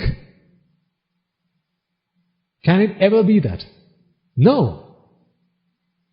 Because if that were the case, the Bodhisattva would not have had to bother all that time alone. He should have just gone and asked a Muslim man. What suffering? Disease, decay, old age, death. Oh, thank you. I'm now a Buddha. Do you realize then, ladies and gentlemen, that the first noble truth, and the second noble truth, and the third noble truth, and the fourth noble truth, what is that? Suffering, more suffering, lots more suffering, and a great deal more suffering. That's how you see it, right? All Buddhism is talking about is suffering, suffering, suffering, suffering, suffering. But that's not the suffering that you've been experiencing in your life all along. When the Buddha attained Buddhahood, he proclaimed, he said, "Never, ever before have I understood suffering. This is the first time in samsara that I have understood suffering. In this world full of its humans, devas, brahmas, demons, there is no one without my help who will be able to understand suffering." Is that why when you go to the cancer hospital, that man who's gasping for his breath, who's going to be dying tomorrow, he's crying because he's going to die tomorrow. Did he seek refuge with the Buddha? Had he taken instruction from the Buddha? No, he's a Muslim man. He's a Christian. He's a Hindu. Then that's not the suffering we need to talk about. That's not what suffering is. That suffering we all know. We've all felt. We've all experienced. The suffering that the Buddha talks about is not a suffering that you can experience. That every man and dog can. Yes or no, sir? Every man and dog, every beast, every animal, every bird, can they not all experience that kind of suffering? When a dog is about to die, when a dog's been shot in the head, what does a dog do? Laugh? When a dog is hungry, what does a dog do? Laugh?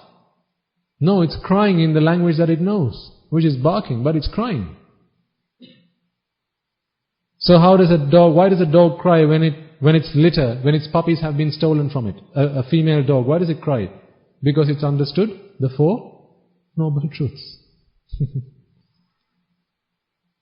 Can that be the case? No, this is a dog. So then the Four Noble Truths is not about that kind of suffering. It's a completely different type of suffering. Because that suffering is not something to be experienced. It's a suffering that has to be seen through wisdom,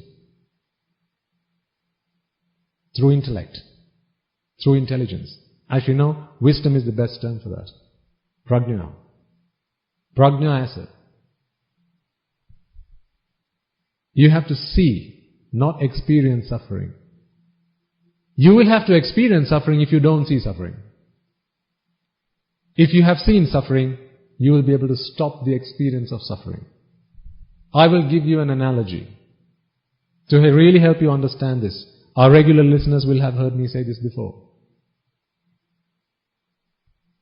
There's a man. He's sick. He's sick how? He's got a stomachache, he's got a headache, and he's got a rash all over his body. It's pretty bad. He's in a very serious condition. Diarrhea, migraines, and eczema all over the body. So much suffering. Yes or no? Yes, you will have experiences in some way, shape or form. No one here has never had a headache in their life. No one here can have not had a stomachache or a rash on their body.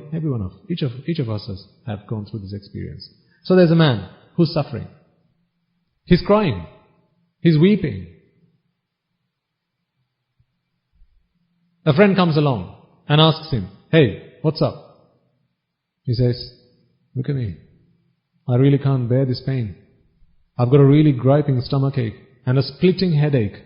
And this rash all over my body, I just can't stop scratching myself, but every time I do it, it's going to start oozing.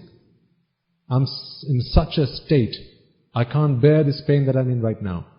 This friend, having listened to this man, says, "Oh, you're lucky you met me. Don't you worry. I had the same symptoms. I had the same symptoms and I've been taking this cough syrup. Or rather, I've been taking this gripe water, which is a really good cure for a griping stomachache. I've got this paracetamol, it's going to cure your headache. And I've got this ointment, if you apply it on your body before bed every night and every morning, then it's going to take away the symptoms." This man says, "You're right. I'm so glad I met you. Can you leave me some of that with me? Some of that medicine with me?" He says, "Of course, here you go." So what this man does now is he starts taking the tablets, he starts taking the gripe water, and he starts applying the lotion on his body. A week passes by. Symptoms start to disappear. At the end of 2 weeks, all those symptoms that he was suffering from previously have gone away. Has the disease been cured? We can find out how. All he has to do is stop taking the medicine. Isn't that the best way to find out if you've been cured? Stop taking the medicine.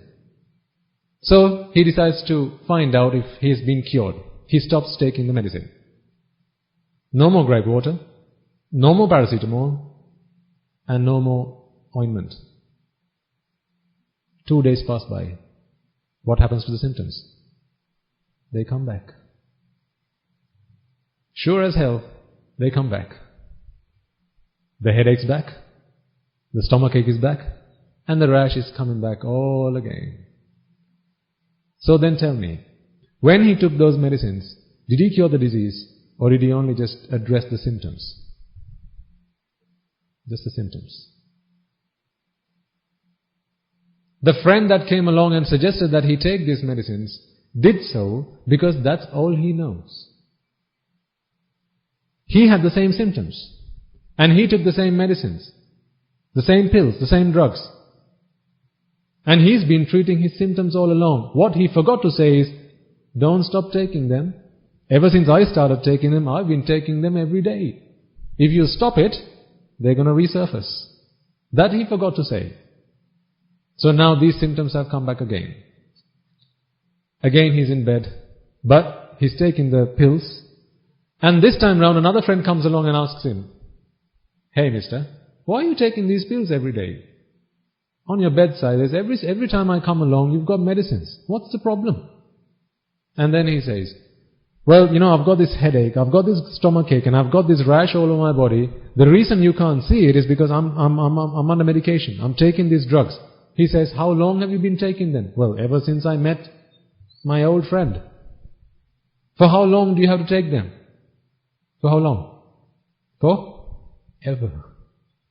Forever I have to take them." "How do you know?" "Well, I stopped it 2 weeks after the symptoms disappeared, and what happened? Came back." "Oh." Then this man says, "Aren't you glad you met me?" He says, "My dear friend," this is the best bit, so pay attention. He says, "My dear friend, I was just like you. I had these symptoms. I had a splitting headache, a griping stomachache, and a rash all over my body. And just like you, I met the other friend as well. He said, take these medicines, and which I did. To the letter. I followed the prescription to the letter. And 2 weeks later, sure and short, all my symptoms disappeared. But then I experimented, I stopped taking the pills, and guess what? 2 days later, they all came back. So I continued taking them. But one day I realized, this has to stop. This just has to stop. This is not a cure. This is just plastering on the surface." So then I went to the doctor. And the doctor sat down in front of me. He examined me. He took an X-ray. He took a blood sample, a stool sample, a urine sample, and all types of samples that a doctor can take. And then finally he came back with the results and said, "My dear man, you have ingested the bacteria. This bacteria has gone inside your body and it lives in your guts. That is the disease. What you are experiencing are the symptoms. It's not the disease. You're experiencing the symptoms." So now this doctor writes down a prescription. Tell me, on this prescription, what might you see? Paracetamol, griping water, lotion, or antibiotic? What might you see? Antibiotics. Why? What is the doctor giving this prescription for? To treat the symptoms or to treat the disease? To treat the disease. The doctor says, take this prescription for another 2 weeks, and the man follows this to the letter. He followed it to the letter. 2 weeks later, the symptoms have disappeared again. So what does he do? Let me check if I have been cured. He stops taking the antibiotics. A day passes by, 2 days pass by, 3 days pass by, week passes by, a fortnight, a month, 6 months. He's been cured, hasn't he? Because he treated the disease or the symptom? The disease. This is the suffering that the Buddha talks of. There are two types of suffering, ladies and gentlemen. One type of suffering are the symptoms of the disease. The second type of suffering is the disease. Symptoms of a disease we have all experienced. We all know how painful symptoms of a disease are. Yes or no? Yes. But does everyone know the ins and outs of a disease? No. This is why we go looking for whom? A doctor. A doctor who has gone through his study, 5 years worth of medical college, and then whatever exams that follow up, and then practicing, and then he understands the science behind this. When you go in front of the doctor and say, it hurts, he says, yeah, okay, I get it, but that's not why you're here, is it? We've got to treat the disease. The suffering that the Buddha speaks of is the suffering or the disease that the doctor gave the prescription for. The suffering that we just talked about 10 minutes ago, death, disease, old age, decay, frustration, lamentation, sorrow, despair, losing things that we like, having to associate with people and things that we don't like. These are diseases or symptoms? These are all symptoms. Each and every one of them is a symptom. Avidya pacca sankara, sankara pacca vijnana, vijnana pacca namarupa, namarupa pacca salayatana, salayatana pacca passa, passa pacca vedana, vedana pacca tanha, tanha pacca upadana, upadana pacca bhava, bhava pacca jati, jati pacca jara marana shoka parideva dukkha domanasa eva metassa kevalassa dukkha khandassa samudayo hoti. Avidya to jati, disease. Jati pacca jara marana shoka parideva dukkha domanasa, symptoms.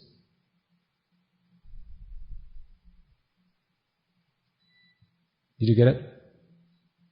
Avidya to jati, disease.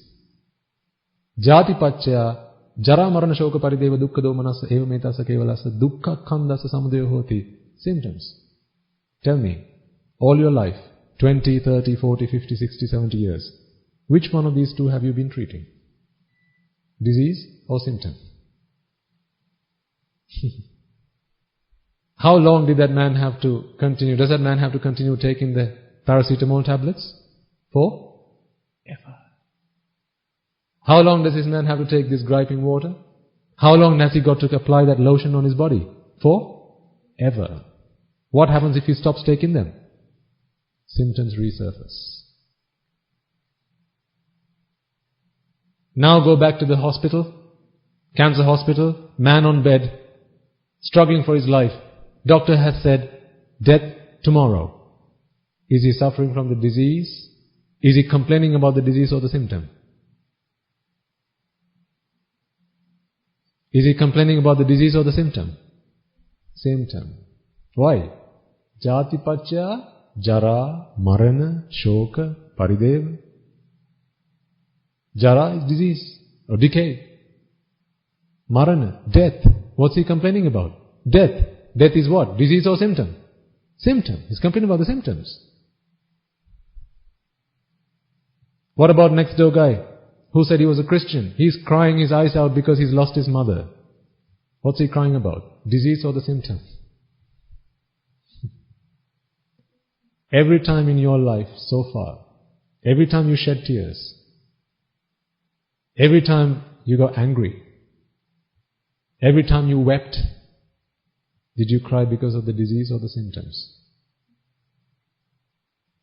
Your child broke a leg. Child starts crying. Now you start crying. Are you crying because of the disease or the symptom? Symptom. You have to go to work. You don't like it? You're complaining. Disease or symptom? Disease or symptom? Symptom. You try to start your car. Car doesn't start. Broken down. Disease or symptom? If you're suffering because of that. Disease or symptom? Symptom. You got a runny nose. Really annoying, isn't it? When you have a runny nose and it's gone all sore and red like a parrot's. Now you're complaining of the disease or symptom? Symptom. Do you realize, ladies and gentlemen, that all your life you've been trying to fix symptoms? You're hungry. Disease or symptom? Symptom. You're feeling cold, shivering. Disease or symptom? You got a fever. Disease or symptom? Symptom. You just been bit by a mosquito. Disease or symptom? Symptom. What does science help you do? Treat the disease or treat the symptoms? Science and technology which you have sought refuge in.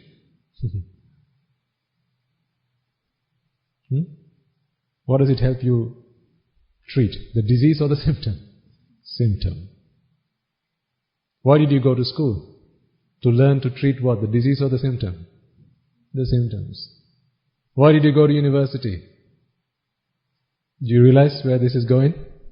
Why did you start to do a job? To earn money, so you can buy all the things you like. What do you mean by that? Buy all the things you like. Because when you buy all the things you like, you don't have the problem that this lady spoke of before. What is that? Not having the things you don't like. When you can buy what you like, now you don't have to suffer from not having the things you don't like. Again, are you treating the disease or the symptom? Symptom. How long must you treat the symptom before the disease is treated? How long can you treat the symptom and expect the disease to be treated as a result? How long? Never. Never, ever, ever can you treat the symptoms and expect the disease to be gone, because if the disease is a bacterium that's gone into your body, the only thing that can treat that is an antibiotic. Not a paracetamol, not griping water, not a lotion that goes over your body. Those are the symptoms. Then old age, disease, decay, death, being hungry, being cold, fear of losing your loved ones. If you get a call right now or a text right now, your phone vibrates. You pull your phone out of your pocket, and on there is a SMS alert from your alarm system at home. Burglar alert. Will you listen to the sermon from that point forward? No, you will hear it. You aren't going to be listening to it. Why? Now you are suffering from symptoms. The Buddha did not come into this world to teach us how to treat the symptoms. He came into this world to show us, here's the disease. Treat the disease, and then you don't have to worry about the symptoms. Treat the disease and you will never have to worry about the symptoms. I'm not talking about next birth. I'm not talking about previous births or heavens and hells. Forget all of that. You don't have to believe in all of that to be a good Buddhist. That's not what Buddhist philosophy is for. I guarantee you don't have to accept any of that. You can consider it, but you don't have to accept it. Can I prove to you that there are hells? Can I give you an audio-video presentation or send down a telescope down to the center of the earth and show you where the hell is? I don't know, maybe science will do that in future, but not today. So what proof do you have that there's a hell? What proof do you have that there's a heaven? What proof do you have that there's an afterlife? What proof do you have that there's life before this? Science is making advancements. Remember, science is not the truth. Science is not the truth. Science is an effort to get to the truth. That's what science is. It's a journey to find the truth. That's what science is. But science is not the truth. The truth is the truth. It's not science. This is why on the journey to get to the truth, the science might sometimes take a wrong detour. Now, if you have sought refuge in science, you're going to take the same detour. Everything's true until proven false. Everything's true in science until proven false. Every hypothesis is true until proven false. Every law and principle is true until proven false. But the truth is always the truth. So what is the truth? Here's the $1 million question. Because it's a $1 million question, I have to charge you all $1 million. How much did the Buddha charge us for this? How much did the Buddha charge you? You know, recently, during our meditation sessions, our Guru Swami Nuhanse, he recites this karmasthana. I think a couple of days ago, when we sat down for meditation,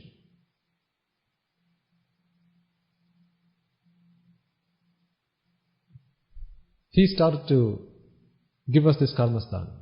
He said, I'll say it in English, but we practice it in Sinhala. He said,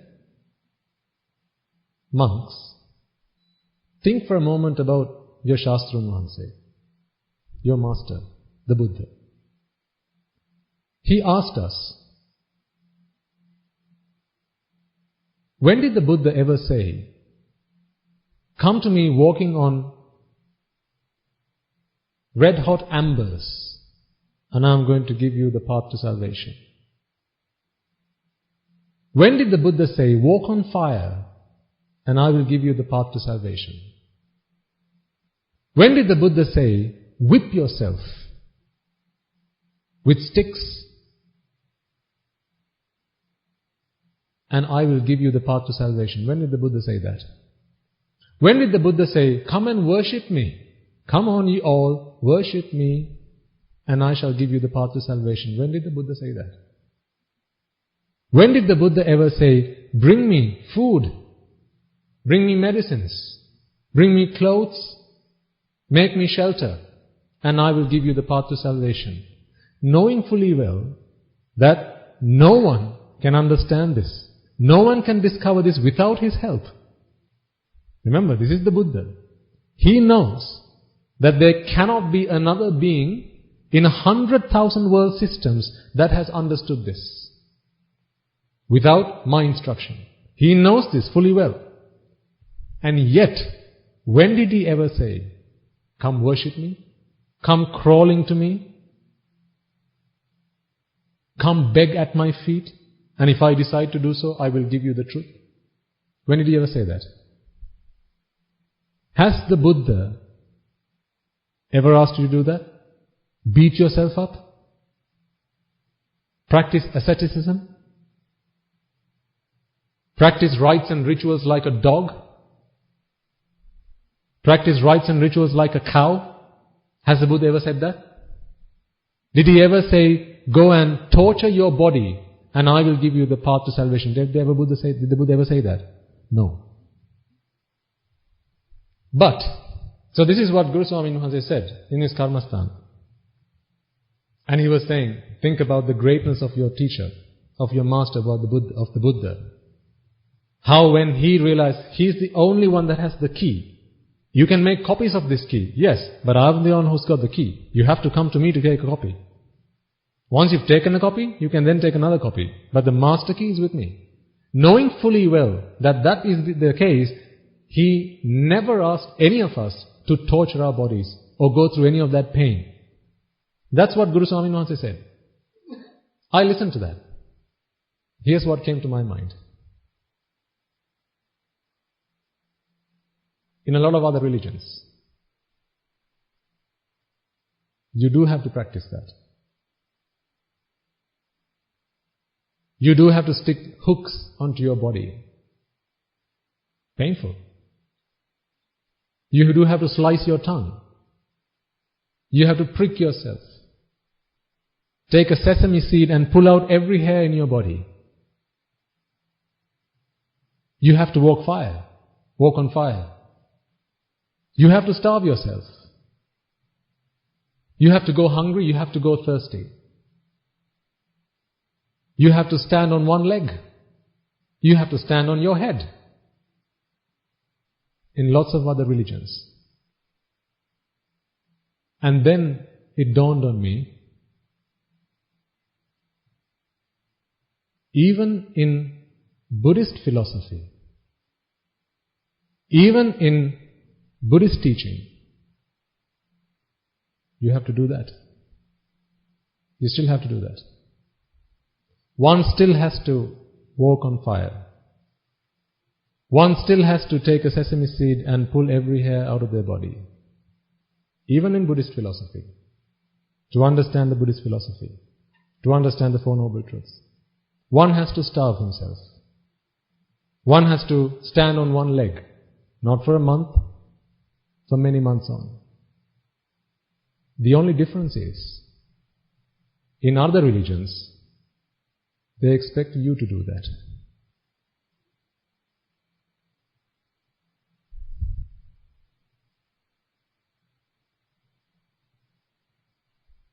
In the Buddha's dispensation, he did it.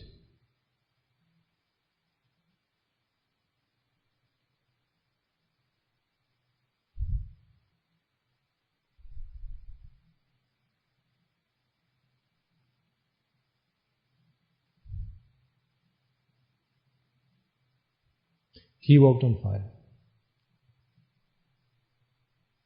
He starved himself.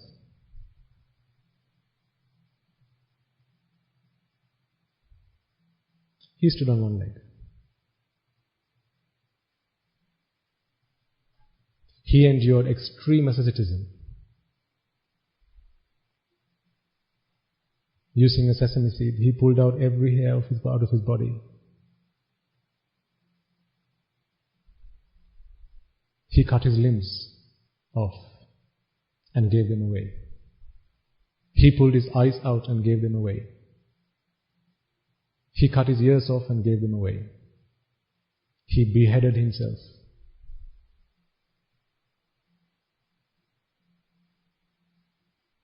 For our salvation.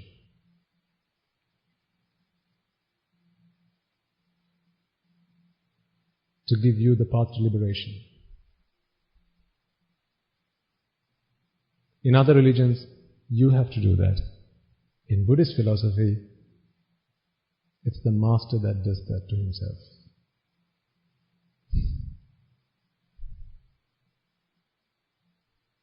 Thanks to the Buddha, you will never have to go through that pain again.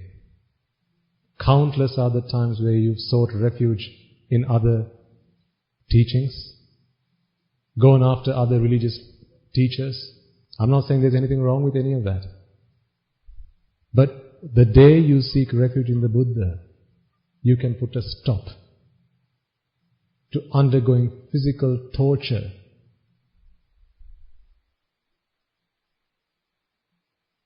for the purpose of liberation. Because that's not where liberation is. The Buddha did it unto himself so that you don't have to do it to yourself. Do you realize how lucky you are? Do you realize how fortunate you are? When all our lives, madam, we've been treating the symptoms of our diseases and not even for a moment thinking to stop what might be the disease. We might have pondered, but never did we have the courage, the guts to go forth and seek. This is why we needed a Supreme Buddha to come and teach us this. You must realize this, ladies and gentlemen. Otherwise you don't realize the value of what you have. Every day I sit in front of the Bodhisattva statue and I look at it. Sometimes for many hours. And I think to myself, if he hadn't done this, I'd have had to go through this again. Do you think I wouldn't have starved myself in samsara? Don't you think you would have done that? To try and seek happiness? Don't you think you would have done that? But today you have the gift of Dhamma, the Buddha's teaching, the Buddha's doctrine, which teaches you, stop treating the symptoms. Treat the disease and the symptoms will look after themselves. So, what is the disease then? This is where we need to come back to. This is where it all starts and this is where it all ends. This is the crux of Buddhist philosophy that I'm just going to talk to you now. So even if you didn't listen to the rest of this sermon, pay attention now. What is the disease? What is the cause of the disease? What is the cessation of this disease? And what is the path to cessation of the disease? This is the Four Noble Truths. Not what are the symptoms, what are the causes of the symptoms, how do you cease the symptoms, and what is the path to ceasing the symptoms. That is not what Buddhist philosophy is. That's there in every religion. That's there in science. What is agriculture there for? To help you treat the disease or the symptom? Symptoms. Science. Agriculture is a gift of science. So what is the disease then? The dukkha that the Buddha speaks of is the product of two things coming together. It's the product of two things coming together. What are these two things is now the question.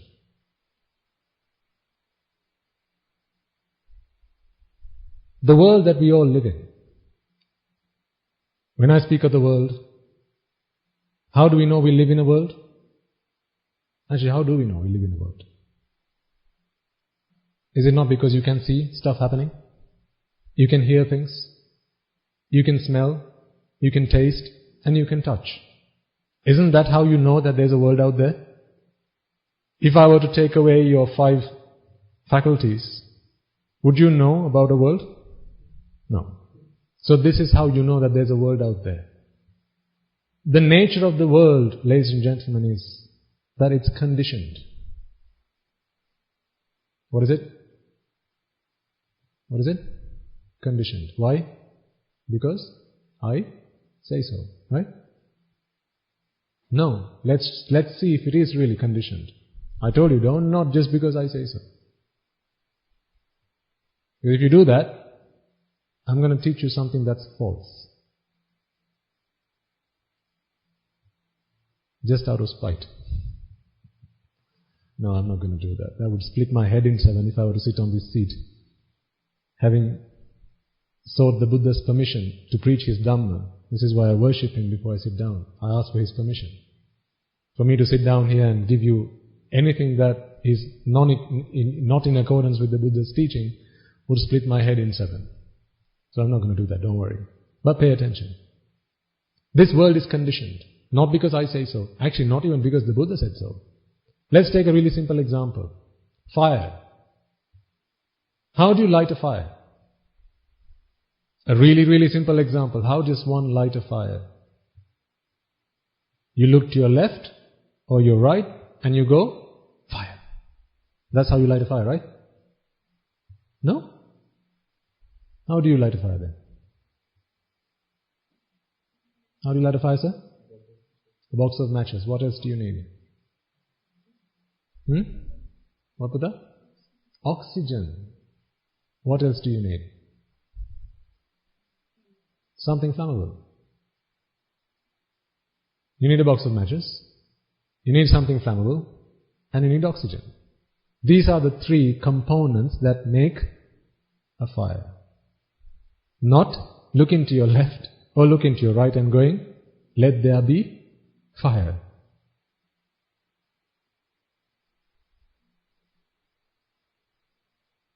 Buddhist philosophy does not believe in a creator. In the sense that you think. But there is a creator. You are the creator of your own world. Ignorance and attachment is the creator of all the worlds. We'll talk about that later someday. I don't want to be too unconventional. That might upset somebody. So, back to our fire. There's something flammable, let's say wood. Now you have oxygen, and now you take a box of matches and you ignite. Now there's a spark, and what happens is temperature of the wood rises. That's how you light a fire, right? How does the fire in the matchstick go to the wood? When you hold the matchstick to the block of wood, its temperature starts to increase. And using oxygen, now a fire has arisen. Because what if the wood was wet? You have a matchstick. Can you light the fire? No, because you don't have enough heat to turn up the temperature. Because these are the three components of a fire, not a matchbox. Temperature, oxygen, and something flammable. Provided these three things have been brought together, who here can stop a fire from arising? Put your hand up if you can. There's wood, there's enough temperature for a fire to ignite, and there's oxygen. Do you dare to try to stop this fire? I challenge you. Can you? No. Can a Buddha stop the fire? Hang on a second. Surely. Can a Buddha stop a fire if there's oxygen, something flammable, and temperature? Can a Buddha stop a fire? No.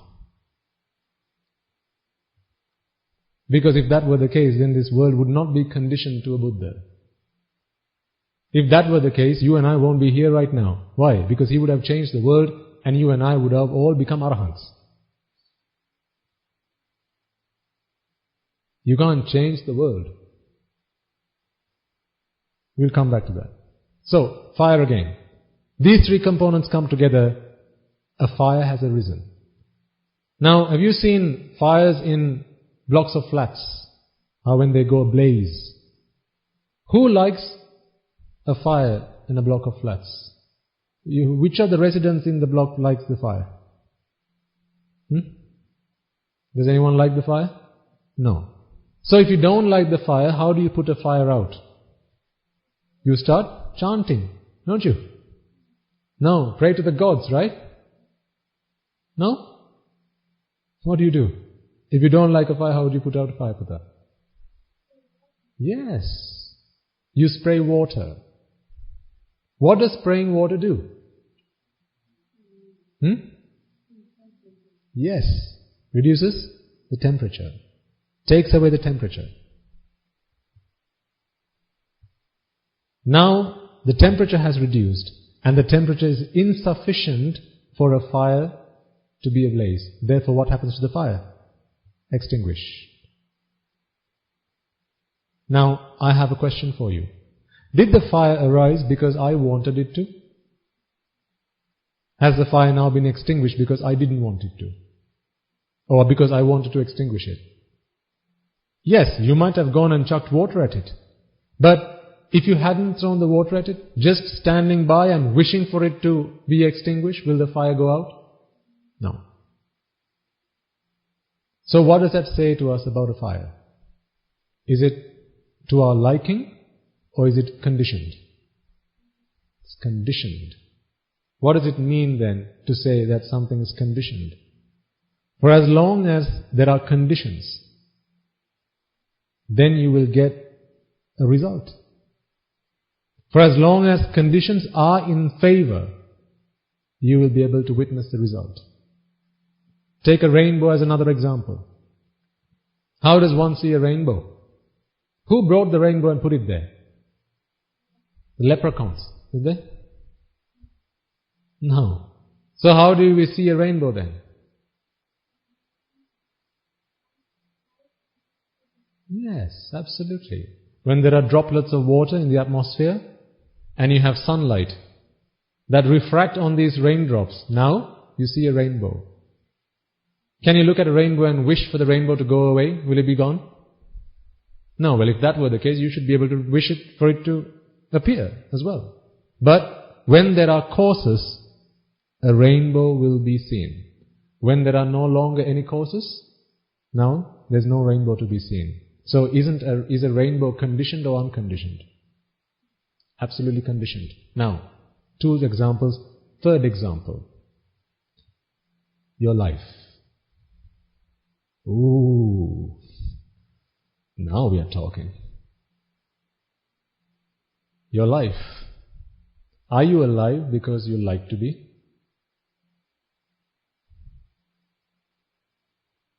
There's a really simple way to answer this question.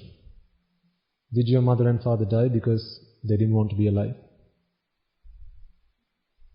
Did your grandparents die because they didn't want to be alive? If you're alive because you like to be, who here is going to die?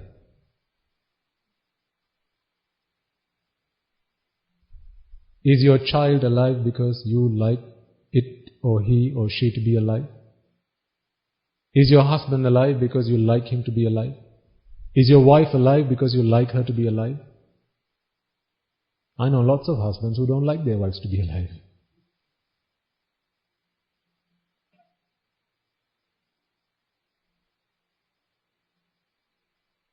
Is life unconditional or conditional? Conditional. The reason that you're alive right now, ladies and gentlemen, is because you have a heart that's going lub-dub, lub-dub, lub-dub. The reason you're alive right now is because your lungs are struggling to keep you alive. They're working extremely hard, pulling in oxygen, or taking in air and extracting the oxygen from that, taking it all to your cells, into the mitochondria, that's producing all the energy to keep you alive. These are the reasons why you're alive. Your heart's beating and supplying blood through all those blood vessels to the rest of your body as well as the heart. How many blood clots does it take in the coronary artery for a man to die? How many? 1. How many blood clots does it need in a blood vessel that takes blood to your brain for one to have a coma? 1. Just 1. So what happened when that 1 came along? The causes that are required to keep you alive were taken away. Just 1 cause. Because mitochondria needs oxygen, no more oxygen, now that's it. So are you alive then because you like to be alive? Are you alive because you don't like to be alive? Some people don't like to be alive. Why do you think people commit suicide? Why do you have to jump off a cliff to commit suicide if really life is the result of something you like? I'll give you some examples. You tell me to stop when you have hit jackpot. Wife, child, marriage, love, friendship, mother, father, house, watch, chain, glass, sun, moon, stars, tree, pet dog, cow, cat. Want me to keep going or you found one yet? Is there anything that's not conditioned? Everything is conditioned. Question: what is the danger with conditioned things? They arise when the conditions come together. They will last for as long as there are conditions which support it to last. And when it's time for the conditions to bid farewell, what happens? It's time to say goodbye. Therefore, what's the danger? What happens if you attach yourself to a conditioned entity? When the conditions are there, it's going to rise. Now you go, hey, it's there. Beautiful, gorgeous. I'm going to attach myself. Attach. It'll prevail for as long as the conditions prevail. Now it's time for the conditions to bid farewell. How are you going to stop it? When it's time to pass away, how are you going to stop it? Did your mother ask for your permission before she kicked her last bucket? Did your father come and tell you, Putta, I think I've lived in this world long enough. I've worked hard, I've earned you a lot of money. So if you wouldn't mind, I'm going to take my leave. Is that what your father said? What did he say? It's time to go. Can you do anything to stop it? Please. All this money I've earned, all my property, take everything. Doctor, please take everything you need. Please cure me. Please stop me from dying. Why? What was he attached to? A conditioned entity. What? Life. For as long as you attach yourself to a conditioned entity, be that an object, be that a person, be that an event, for as long as you attach yourself to a conditioned object, be prepared to do what? Be prepared to do what? Suffer. Suffer galore. For as long as you attach yourself to a conditioned object, be prepared to suffer. Now what are the conditioned things you're attached to? Well, I gave some examples earlier on, didn't I? What are some of the things you are attached to? Let's go through that list again. Wife, son, daughter, husband, wife, mother, father, pet dog, your chihuahua, cow, what else? Your coat, your glasses, your haircut, your face, your complexion, your wristwatch. Name one thing at home that you're not attached to. And then name one thing at home that's not conditioned. All the ornaments in your showcase, why did they come there? Is it because I liked them and I went and put them there? No, who put them there? You put them there. Why? Because you really didn't like them? No, because you loved them. Name one ornament that's not conditioned. What is the nature of all conditioned things? For as long as there are conditions in its favor, it will arise. For as long as the conditions will prevail, it will prevail. And when it's time to bid farewell, now it's time to say goodbye. That, ladies and gentlemen, is the disease. When it passes away, now you start crying. That's the symptom. You attached. That's the disease. There are two things I said come together to create suffering in this world. One, conditioned world. Two, attachment.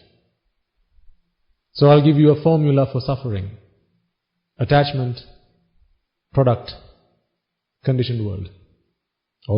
Conditioned world multiply attachment equals suffering. So now suffering is 1. To make 1 a 0, how many of these two terms must be a 0? So what's the equation again? Conditioned world times attachment equals suffering. So now suffering is 1. We want to be in no suffering. Suffering 0. How many of these two terms have to be a 0 before suffering is 0? How many? Just 1, right? Which one are you going to change?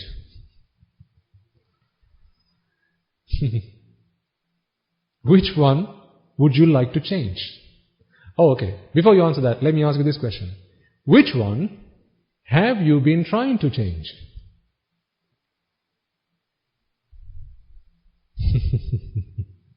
Oh, I am so mean, aren't I?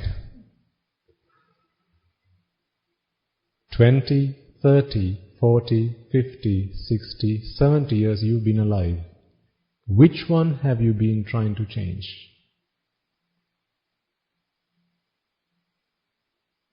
You didn't even touch attachment. Let attachment be. Attachment is beautiful.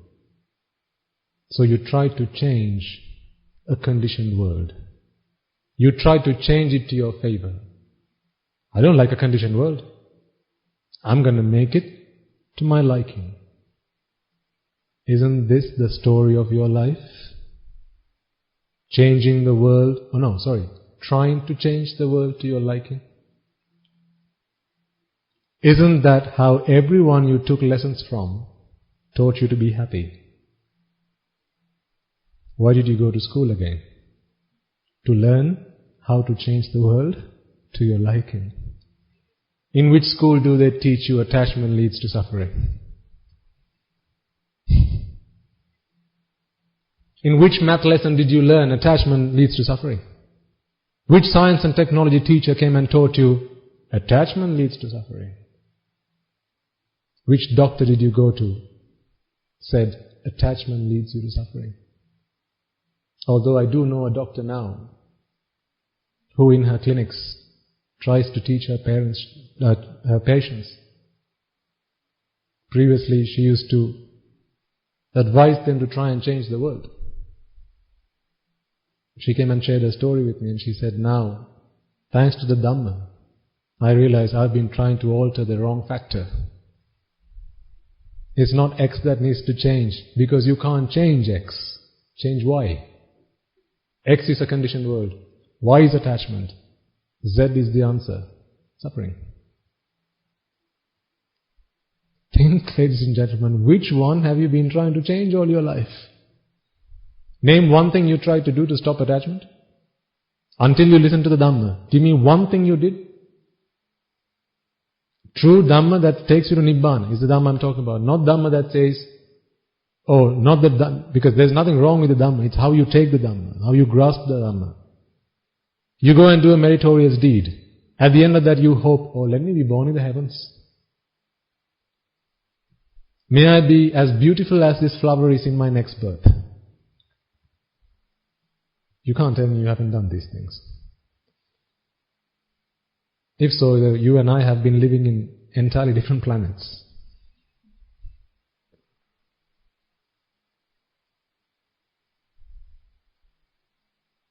What is the heavens? Conditioned or unconditioned? Which heaven is unconditioned? Is it Chatur Maharajika, Tusita, Yame, Nimmana Ratiya, or Paranimita Vasavartiya? Which one? Which one is unconditioned? Okay, well, maybe the Brahma worlds then. Which Brahma world is unconditioned? The Rupavachara Brahma worlds or the Arupavachara Brahma worlds? Is there any world that is unconditioned?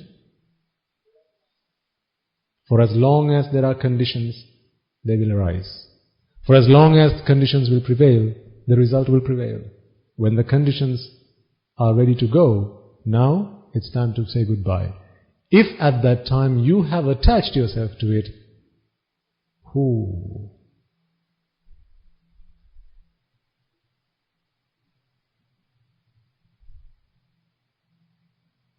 that is the disease. Attachment is the disease.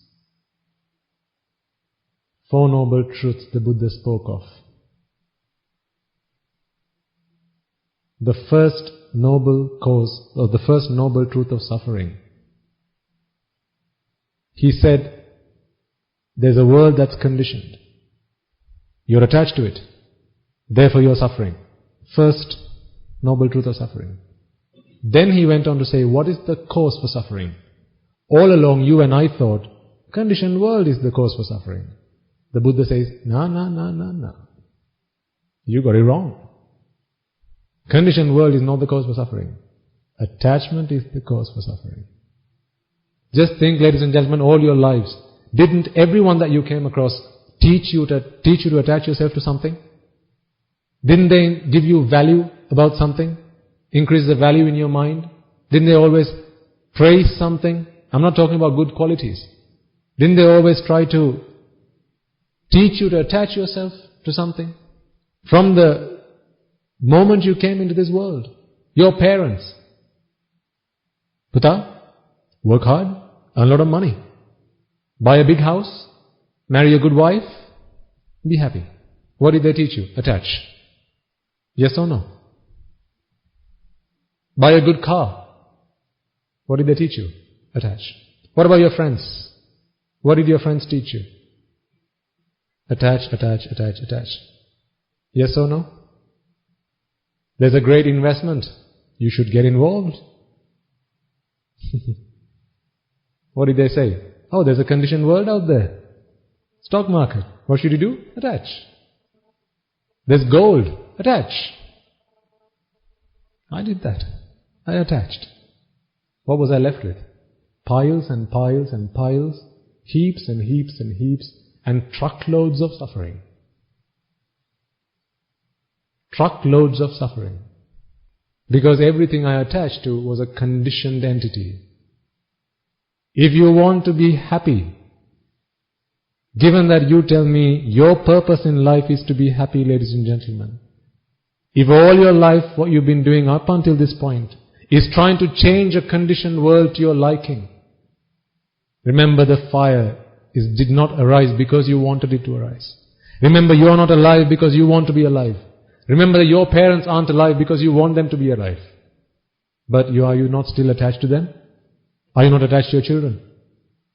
Aren't your children conditioned? When it's time for your child to go, snake bites, child gets into an accident, heart attack, brain tumor, lung cancer, taken to hospital. Doctor says, 2 weeks. Now you'll spend every dollar, every penny, every rupee that you have to treat your child. To do what? Treat the disease or treat the symptom? Symptom. Again you fall for it. You're not crying because you're sorry for your child, remember. You're crying for yourself. Why do you only treat your child? What about the child next door?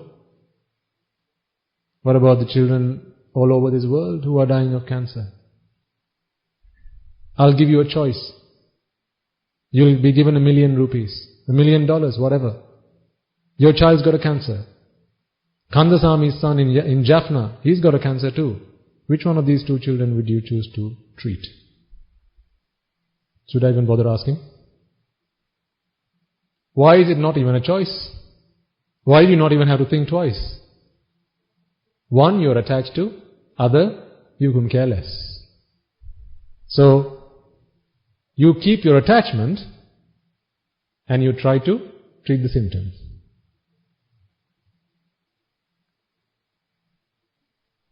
Parents, did you bring your children into this world because you love your children? Or because you love yourself? Did you not know, from the day you came into this world, you had to go through education? All the tuition classes you had to run to? All the times you got beaten up, scolded at, yelled at? Did you really enjoy doing your homework?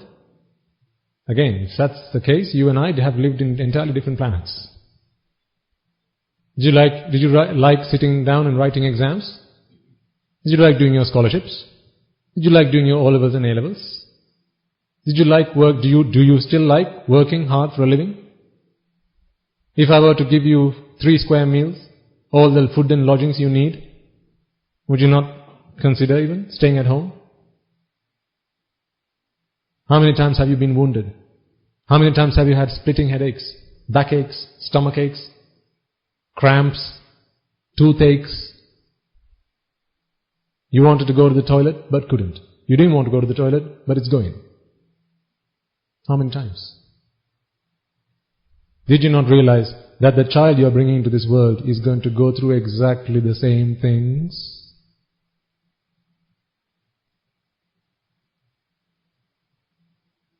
Mother, father, husband, wife start living together. After a while they get bored of each other. That's the truth. How do I know? I told you my story, didn't I? And then, let's spice things up. Let's bring along a child. A bundle of fun. Oh, yes. So why did the child come into this world then? From the moment that child came into this world, all it did was cry. All it had to do was fight for its existence, fight for survival. You know how cruel the world is. If the world's so cruel now, you know how it's going to be like in 50 years' time. You brought a child into this world that's going to live for the next 50 years. You're not going to be around then. You know that no one gives you a free meal. But you brought your child into this world, didn't you? Which child goes to school because they really love to go to school?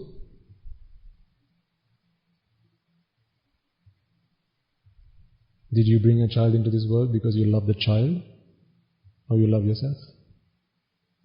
Did you not ask yourself, after us, who's going to look after all these things we've earned for ourselves? All our property, all our money?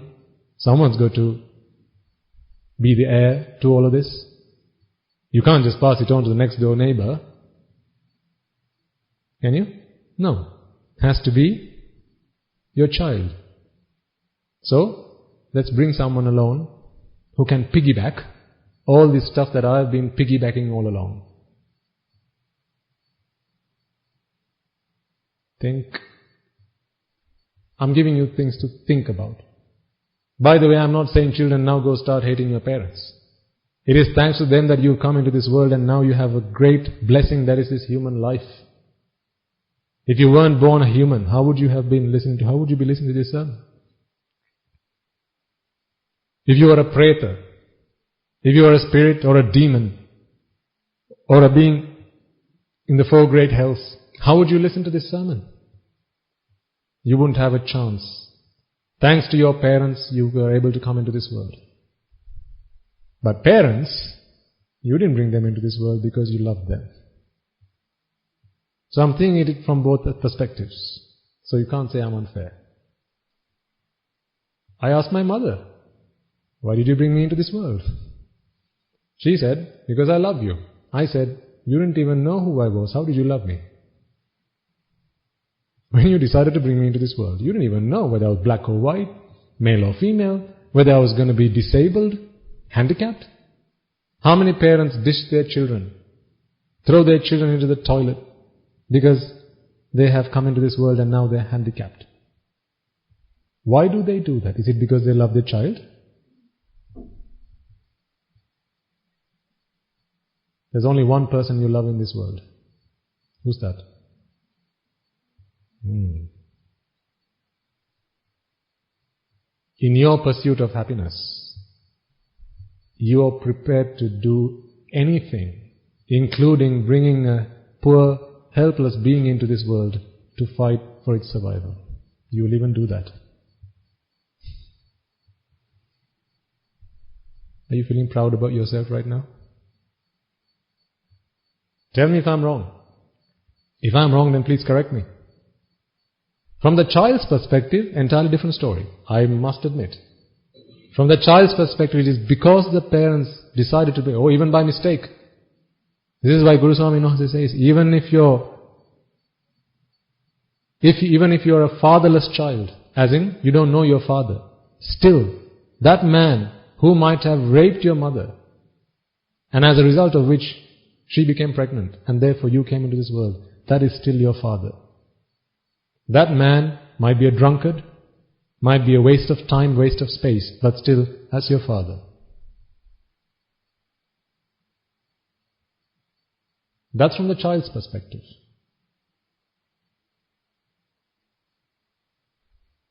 Some parents, when they listen to these sermons, and sometimes children, they want to come and ordain. But parents say, no. Parents will come and listen to the sermons, but they won't send a child. Why? Because they love their children, right?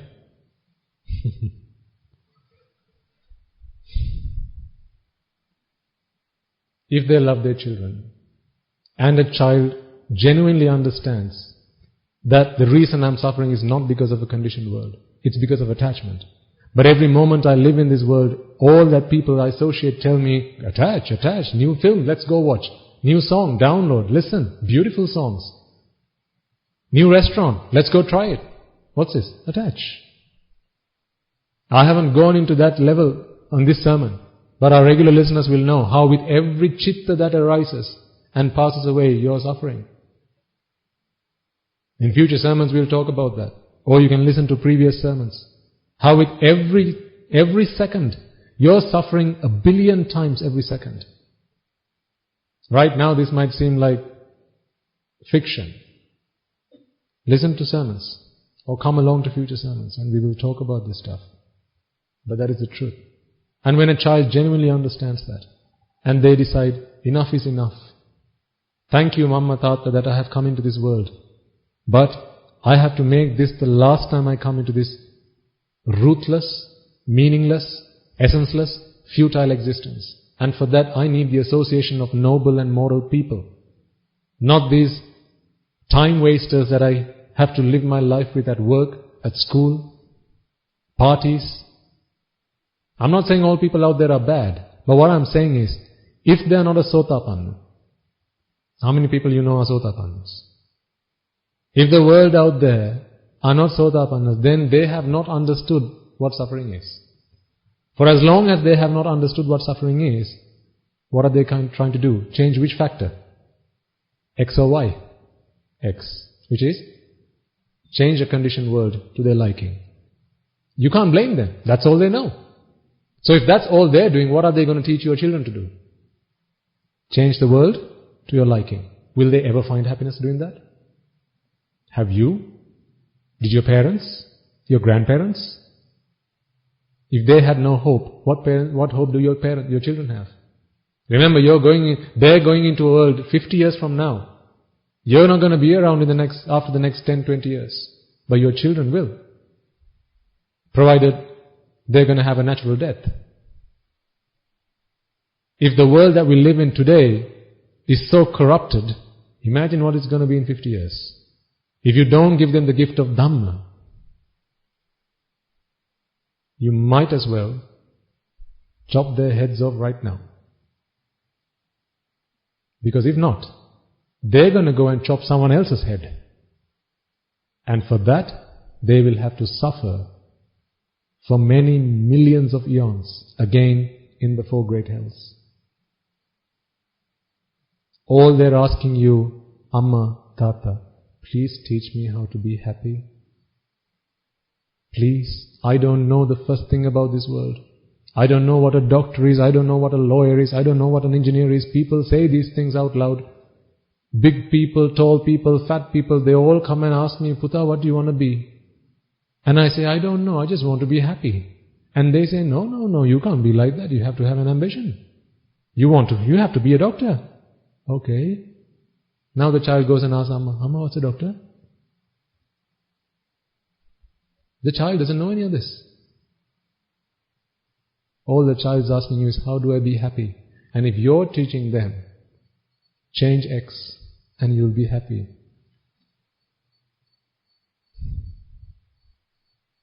Why are you cursing your children? If you're teaching your children, up until now, if you didn't know this, you can't be helped. You have an excuse. But now you know.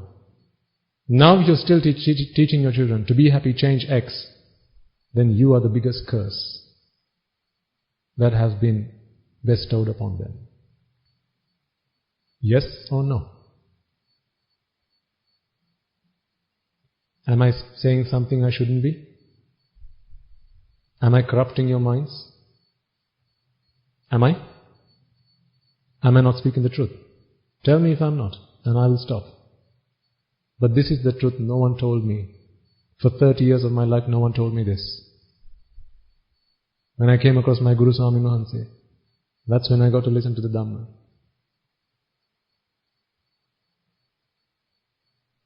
But he always says, even now, to this date, don't seek refuge in me. Seek refuge in the Buddha, in the Dhamma, in the Sangha. And that is what I'm going to ask you to do as well. Don't seek refuge in me. I'm an entity. I'm a conditioned entity. But the Buddha, Dhamma and the Sangha, they're not conditioned entities. The Buddha is not the person, which we have spoken about in the past. The Buddha, Dhamma and the Sangha are ultimate truths. They will be truth forever. Attach yourself to the truth. you'll be okay. Attach yourself to a lie, that'll be the biggest fallacy. That'll be the biggest disaster of your lives. Okay, I think we've gone over time by a fair bit. Hope I haven't wasted your time. So, I know you have a long way back, just as much as a long way you came here, right? You've come here a long way, haven't you? Sure, man.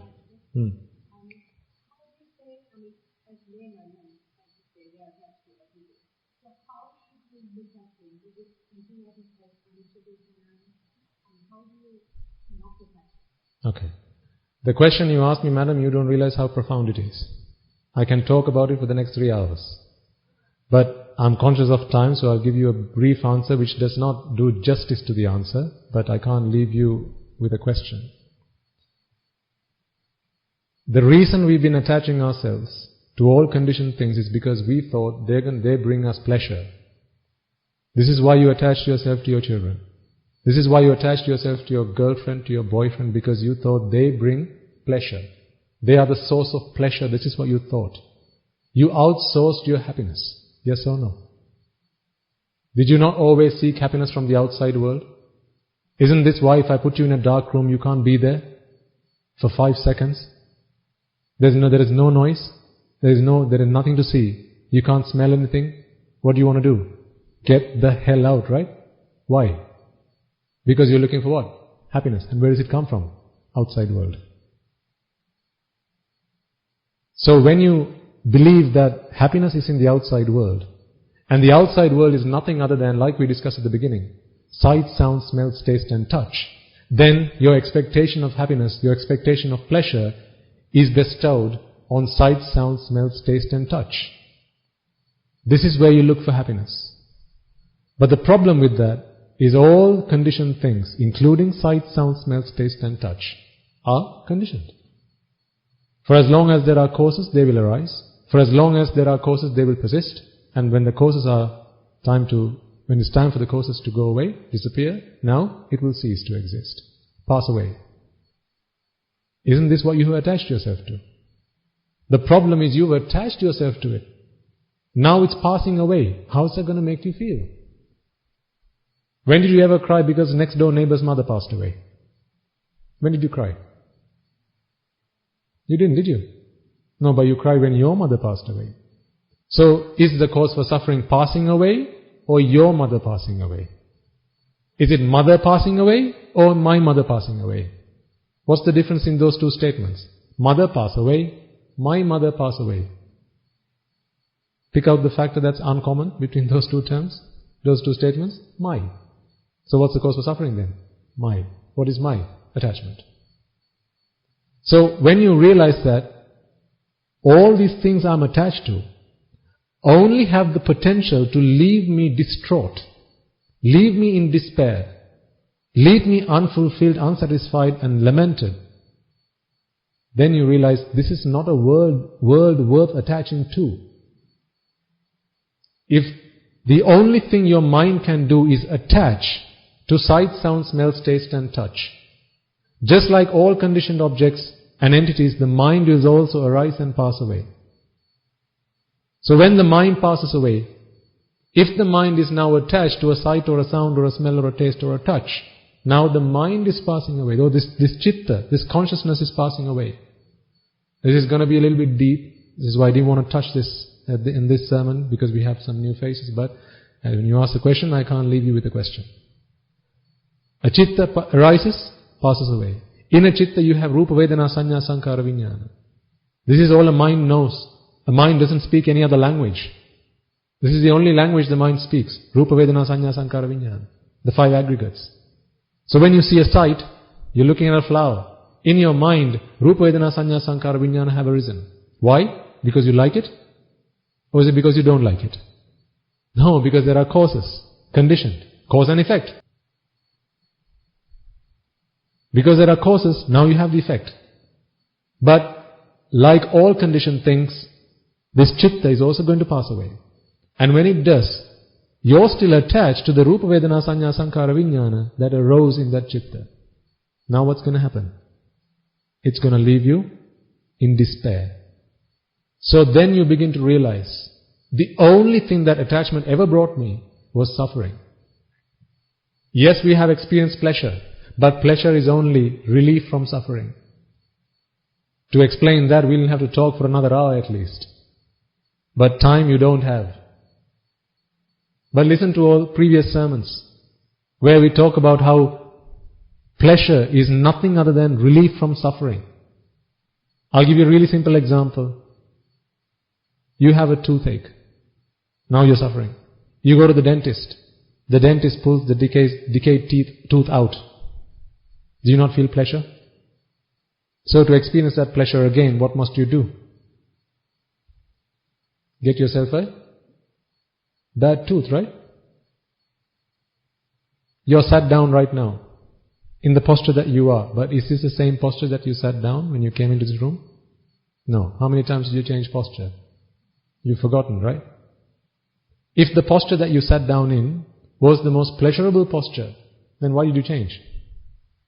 The moment you changed your posture, you experienced pleasure. Why? Because you were suffering by that time. The moment you changed your posture, now you were relieved of the suffering. At that point, you experienced pleasure. But pain is starting to build up again. And then there's going to come another point where again you're going to shuffle yourself. When is it going to stop?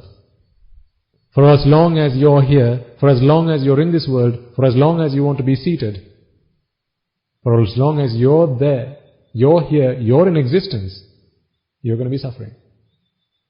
These are the symptoms of the disease. So when you realize nothing in this world ever brought me pleasure, pleasure can only be experienced by relief from suffering. Whether it's physical or mental, still, relief from suffering. That's the only way you can experience pleasure. So we have to talk about this in more detail. In previous sermons, you'll be able to cover some of that. When you realize that, then you begin to understand sight, sound, smell, taste and touch never brought me any pleasure. But these are the things I'm attached to. So if they never brought me pleasure, and the only thing that they are capable of is bringing me pain and suffering, why attach? That is what anicca is. Vexatious. The only thing that they can bring you is suffering. That is their nature. Why? Arises and passes away. Why? Causes there, arise. Causes prevail, prevails. Causes go, pass away. That is their nature. If that is their nature, then the only thing that they are capable of leaving you with is suffering. They never brought you pleasure. That being the case, then this world is anicca. That being the case, attachment to this world is going to leave you in suffering, dukkha. That being the case, is there any meaning to attaching to this world? Anatta. Anatta, na artha. There's no meaning. Meaningless, useless, futile, essenceless. Not anitya dukkha anatma. I can't explain this in anitya dukkha anatma. This is why you have to understand this doctrine. Anicca dukkha anatta. Every time. So that was a very concise, very brief, like I said, I didn't do justice to your question. But thank you for asking the question because it might have been useful to a lot of people. If you come along to future sermons and we can discuss this in more detail, but also please try and find some time to listen to previous sermons. Because I don't want to talk every day about how I started my life and the things that I had to go through and the happiness that I sought in my life because, let begones. We need to talk about now and what we have to do from this point forward. But the reason I share some of my stories with you is because these are some of the dreams, goals and hopes and ambitions that you have for yourself. I went down that road. It's just a bad rabbit hole. Don't be the Alice that walks down that. Alice did it once. Let's not be another Alice. You have the Buddha. For as long as, what? You're alive. And you're going to be alive for how long? For how long as you like to be alive, right? For as long as there are causes that keep you alive, you will be alive. For as long as you are alive, you have the Buddha, the Dhamma, the Sangha. The only key to unlocking this mystery The only key.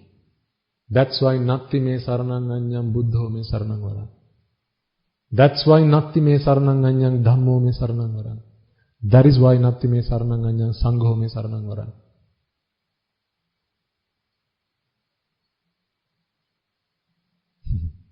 I'm going to get a telling off in a moment, so I will stop. But really good question. Thank you. Listen to previous sermons. I think we've done about 70 odd sermons now. If not the very first ones, at least the last 10 or so, if you can, listen to them when you come along to the next sermon. Then, I don't like talking. I really because it's quite tiring.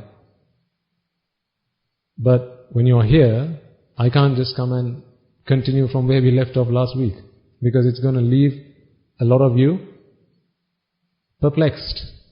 What the hell is he going on about? Anicca? What's that? Rupa Vedana Sanya Sankara? What is that?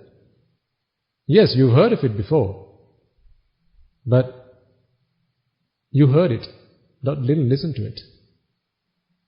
There's a difference. Okay.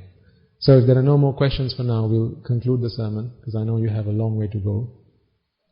And is that okay? You know the courage you had to find happiness doing all those things to try and change the world? You never gave up, did you? Now if you understand the Dhamma, if you have begun to at least understand that this is the only refuge we have, this is the only path to salvation, then don't give up. The same vigor, the same determination, the same resolve with which you applied yourself to seek happiness in the world, a path has been cleared up. It's open. All you have to do is use the same vigor, the same determination, the same resolve to practice the Dhamma. First listen to the Dhamma, become a Sotapanna, then practice the Dhamma. You can't practice the Dhamma without understanding it, and you can't become a Sotapanna without listening to it. You can't meditate and become a Sotapanna. You can't read a book and become a Sotapanna. You have to listen to the Dhamma. And that sermon has to be delivered at least by someone who's also a Sotapanna. Now that's not me saying I'm a Sotapanna. Don't infer. Okay? That's not me saying I'm a Sotapanna. But if you want to become a Sotapanna, you have to listen to a Dhamma sermon at least by someone who's a Sotapanna. Because those Margapalas are not things that we shout out to the world and talk about. It's a very personal, it's a very private thing. There's even a Parajika that the Buddha proclaimed. It was for a bhikkhu who claims that he has Margapada, or great human qualities, which includes dhyana, for the purpose of fame, for the purpose of glory, for the purpose of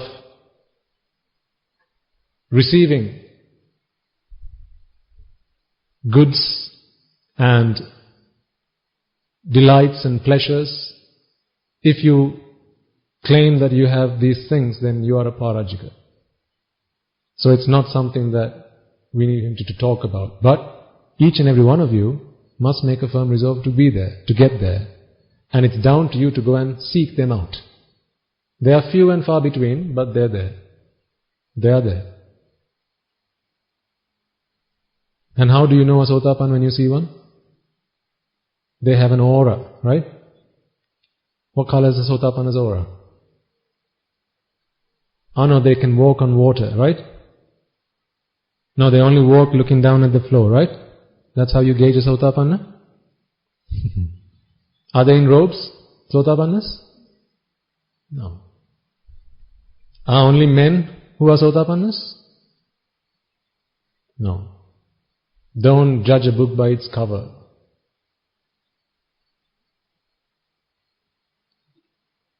Talk to them about the Dhamma. Discuss the Dhamma with them. See if the Dhamma that they preach to you is something that they understand for themselves in the way that they describe it, in the way that they help you understand it. Is it coming across like something that they have practiced, something that they have memorized, or is it coming through the bottom of their hearts because they understand it? Is it coming through conviction? And does that Dhamma help you to extinguish the fires of Raga, Dvesha, Moha? But no matter what, don't judge people. Don't make assumptions about their Margapala. It's not something you can do. Only a Supreme Buddha can do that. Because you don't have the faculty that is required for that. Only a Supreme Buddha will ever possess that faculty. But there's no harm in making an educated guess, but that should only be for your own purpose. Not to go and share with other people, or even go and ask them, are you Sotapanna? What is it to you? Right? It has to be a very private and personal thing. Okay. Right. Let's conclude the sermon then. Before we do so, let us transfer the merits that we have all acquired to all those beings who deserve the merits, and all those beings to whom we have a duty to pass these merits on to. First and foremost, ladies and gentlemen, let us once again remind ourselves that it is because of the Supreme Buddha, the perfectly enlightened one, the unvanquished one, the undefeated one, the infinitely compassionate one, that we have the gift of Dhamma today. It is because he sacrificed himself, he went through all that torture, he went through all that pain to understand the Dhamma for himself, so that he could preach this Dhamma for the liberation of all sentient beings, that we have this Dhamma today. So let us all take a moment to remind ourselves of that fact. And secondly, let us all take a moment to transfer these merits to all the Bhikkhu, Bhikkhunis, Upasak, Upasikas, who all the way down from the Buddha protected and preserved the Dhamma in the form of the Tripitaka, and also in the form of practicing the Dhamma and preaching the Dhamma, and now that has passed down to us through the ancestors. It is thanks to them, it is thanks to their sacrifice, their dedication, their commitment, that today we have the Dhamma. Even despite times where there were droughts, like the Bhaminitiyasai, Bhikkhus and Bhikkhunis, Upasakas and Upasikas dedicated their lives to protecting and preserving the Dhamma. It is thanks to their dedication, it is thanks to them shedding their blood, sweat and tears, that today we have the path to liberate ourselves from samsara. Therefore, may all the merits that we have all acquired today be transferred to them. If any of them have today been born in the woeful planes, may through the power of these merits they be able to redeem themselves from those woeful planes, be born in the blissful planes. May through the power of these merits they abstain from the unmeritorious deeds, fulfill the meritorious deeds, fulfill the noble eightfold path, and attain the supreme bliss of Nibbana. Sadhu, sadhu, sadhu. Let us take a moment to transfer these merits also to all members of the Mahasangha, including the prelates, the Mahanayakas, the Anunayakas, as well as all the members of the Mahasangha who have dedicated their lives to not only practicing this Dhamma, but also the dispensation of this teaching for the liberation of all sentient beings. May they all be able to rejoice in the merits that we have all acquired today. Also, let us not forget, taking a moment to remind ourselves that although you have come along to this monastery today, you have come along and perhaps you might have offered alms, maybe made offerings to the Sangha. Do not forget for a moment that although you are here today, it is the members of the Sangha, the Swamin Vahanses of your local temples and the Mehenin Vahans of your local nunneries that have always been by your side. Through thick and thin, come rain or shine, they have always been by your side. Through celebration and through misery, they have always been by your side to help you, to guide you, to assist you, and to help shape your lives so that you become good people. It is because of them that today you are able to understand the Dhamma. It is perhaps because of them that today you have some faith in the Dhamma. It is they who have dedicated time from their lives to teach your children, to send them to give them Dhampasal education, as well as do seal programs and things like that. They themselves donned robes with one purpose in mind, with one determination in mind, and that was to attain the supreme bliss of Nibbana. However, today they have dedicated time out of their lives for your betterment, for your benefit. Therefore, may all the merits that we have all acquired today be transferred to them. May they all rejoice in the merits that we have all acquired today. May through the power of these merits they abstain from the unmeritorious deeds, fulfill the meritorious deeds, fulfill the noble eightfold path, and attain the supreme bliss of Nibbana. Sadhu, sadhu, sadhu. Let us take a moment also to transfer merits to everyone and anyone that might have helped make this event a success, from our Guru Swamin Vahanse, who has always been my teacher and whose Dhamma it is that I practice and I understand and preach to you, as well as all the other monks resident in this monastery, who look after the daily going-ons, as well as preparing the venue for this sermon by arranging this stage, which has been decorated as an offering to the Dhamma, not to me, but the Dhamma. It is they who have taken the trouble, made the efforts to make your stay here as pleasurable as possible, arranging furniture and making this venue available for your easy listening. Therefore may they all rejoice in the merits that we have all acquired today, as well as the Anagarikas who are also resident at the monastery, as well as the members of the Dharmaya by Punyabhare, the trust charity, or the charity trust, members who dedicate their lives to making sure that this Dhamma is propagated, gets to you, and you're able to attain the Supreme Bliss of Nibbana. So may they all rejoice in the merits we have all acquired today. Also let us take a moment to transfer merits to our parents and our teachers who have dedicated their lives to our upbringing. Through our very formative years, they have always guided us, assisted us, and showed us the way, to helped us to abstain from unmeritorious deeds, helped us to fulfill meritorious deeds. So may they all rejoice in the merits that we have all acquired today. Let us also take a moment to transfer merits to all those ancestors that have predeceased us, mothers, fathers, uncles, aunts, brothers, sisters, nephews, nieces, grandparents, and so on and so forth, as well as our teachers, not just in this birth but also in our previous births. May they all rejoice in the merits that we have all acquired today, as well as anyone and everyone who might have assisted us, supported us, given us any form of assistance in any way, shape or form throughout our infinitely long journey in samsara. If there is any debt that we owe to them, may these merits repay such debts. May through the power of these merits, if any of them have been born in the woeful planes, they be able to redeem themselves and be born in the blissful planes. May through the power of these merits they abstain from their meritorious deeds, fulfill the meritorious deeds, fulfill the noble eightfold path, and attain the supreme bliss of Nibbana. Sadhu, sadhu, sadhu. Let us also take a moment to transfer merits to the members of the armed forces. It is thanks to them that today we have a country in which we can live in peace and harmony.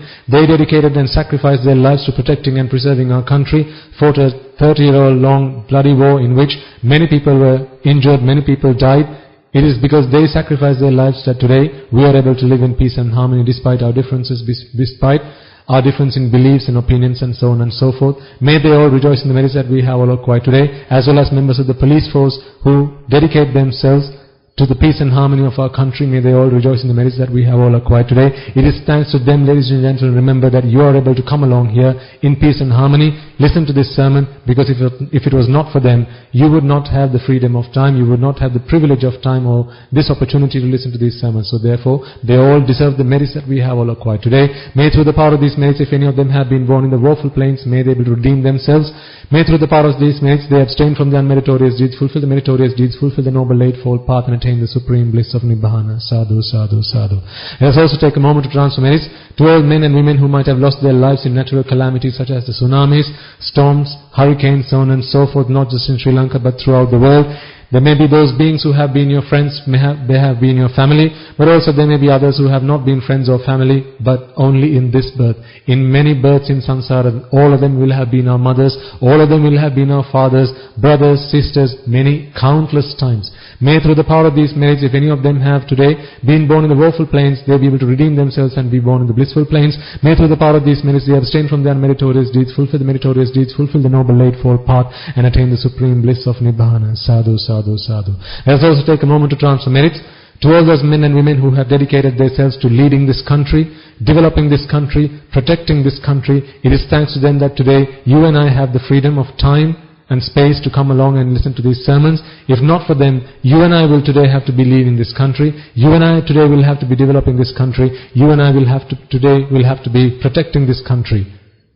Therefore, may through the power of these merits, they be able to abstain from the unmeritorious deeds, fulfill the meritorious deeds, fulfill the noble eightfold path, and attain the supreme bliss of Nibbana. Sadhu, sadhu, sadhu. Also let us take a moment to transfer merits to anyone and everyone who might have helped you to get here today, either through providing you with transport, or perhaps by inviting you to be here, or perhaps by giving you a CD through which you got to learn about these sermons and came along. May they all rejoice in the merits that we have all acquired today. As well as that, let us take a moment to transfer merits to everyone and anyone who might be your co-workers, your colleagues. It is because of them that today you are able to be here today. Perhaps some of them are today looking after your ventures, your enterprises, your businesses, your workplaces, and thanks to them that today you are able to be here. May they all rejoice in the merits that we have all acquired today. Whatever shape or form, whatever way anyone might have helped you, assisted you, it might have been by offering you a glass of water, it might have been washing your clothes, ironing them, and these are the clothes that you're wearing right now. Whatever they might have done to help you be here today, to listen to this sermon, may they all rejoice in the merits that we have all acquired today. May they abstain from the unmeritorious deeds, fulfill the meritorious deeds, fulfill the Noble Eightfold Path, and attain the Supreme Bliss of Nibbana. Sadhu, sadhu, sadhu. And finally, may through the power of all the merits that we have all acquired today, in listening to this sermon, in preaching this sermon, in making offerings to the Buddha, Dhamma and the Sangha, in all the time that you have spent in getting here, in preparing for this sermon, and may all the merits that you have all acquired today, with every chitta that arose that was meritorious and committed to this cause, empower and energize many men and women just like you and I to become Arahatun Vahanses, and may we all be able to witness the advent of many hundreds of thousands of Arahatun Vahanses on this blessed land in this very birth itself. Sadhu, sadhu, sadhu. And finally, may you and I and everyone else who have come along, listen to these sermons, taken part, helped in any way, shape or form, be able to become one of those Arahatun Vahanses, one of those Arahat Mehenin Vahanses in the era of the Gautama Supreme Buddha itself, in this very human birth itself. Sadhu, sadhu, sadhu. May I and all beings in all worlds be freed from the fire of desire. May I and all beings in all worlds be freed from the fire of aversion. May I and all beings in all worlds be freed from the fire of delusion. May I and all beings in all worlds attain the supreme bliss of Nibbana. May the Noble Triple Gem be with you all. Sadhu, sadhu, sadhu.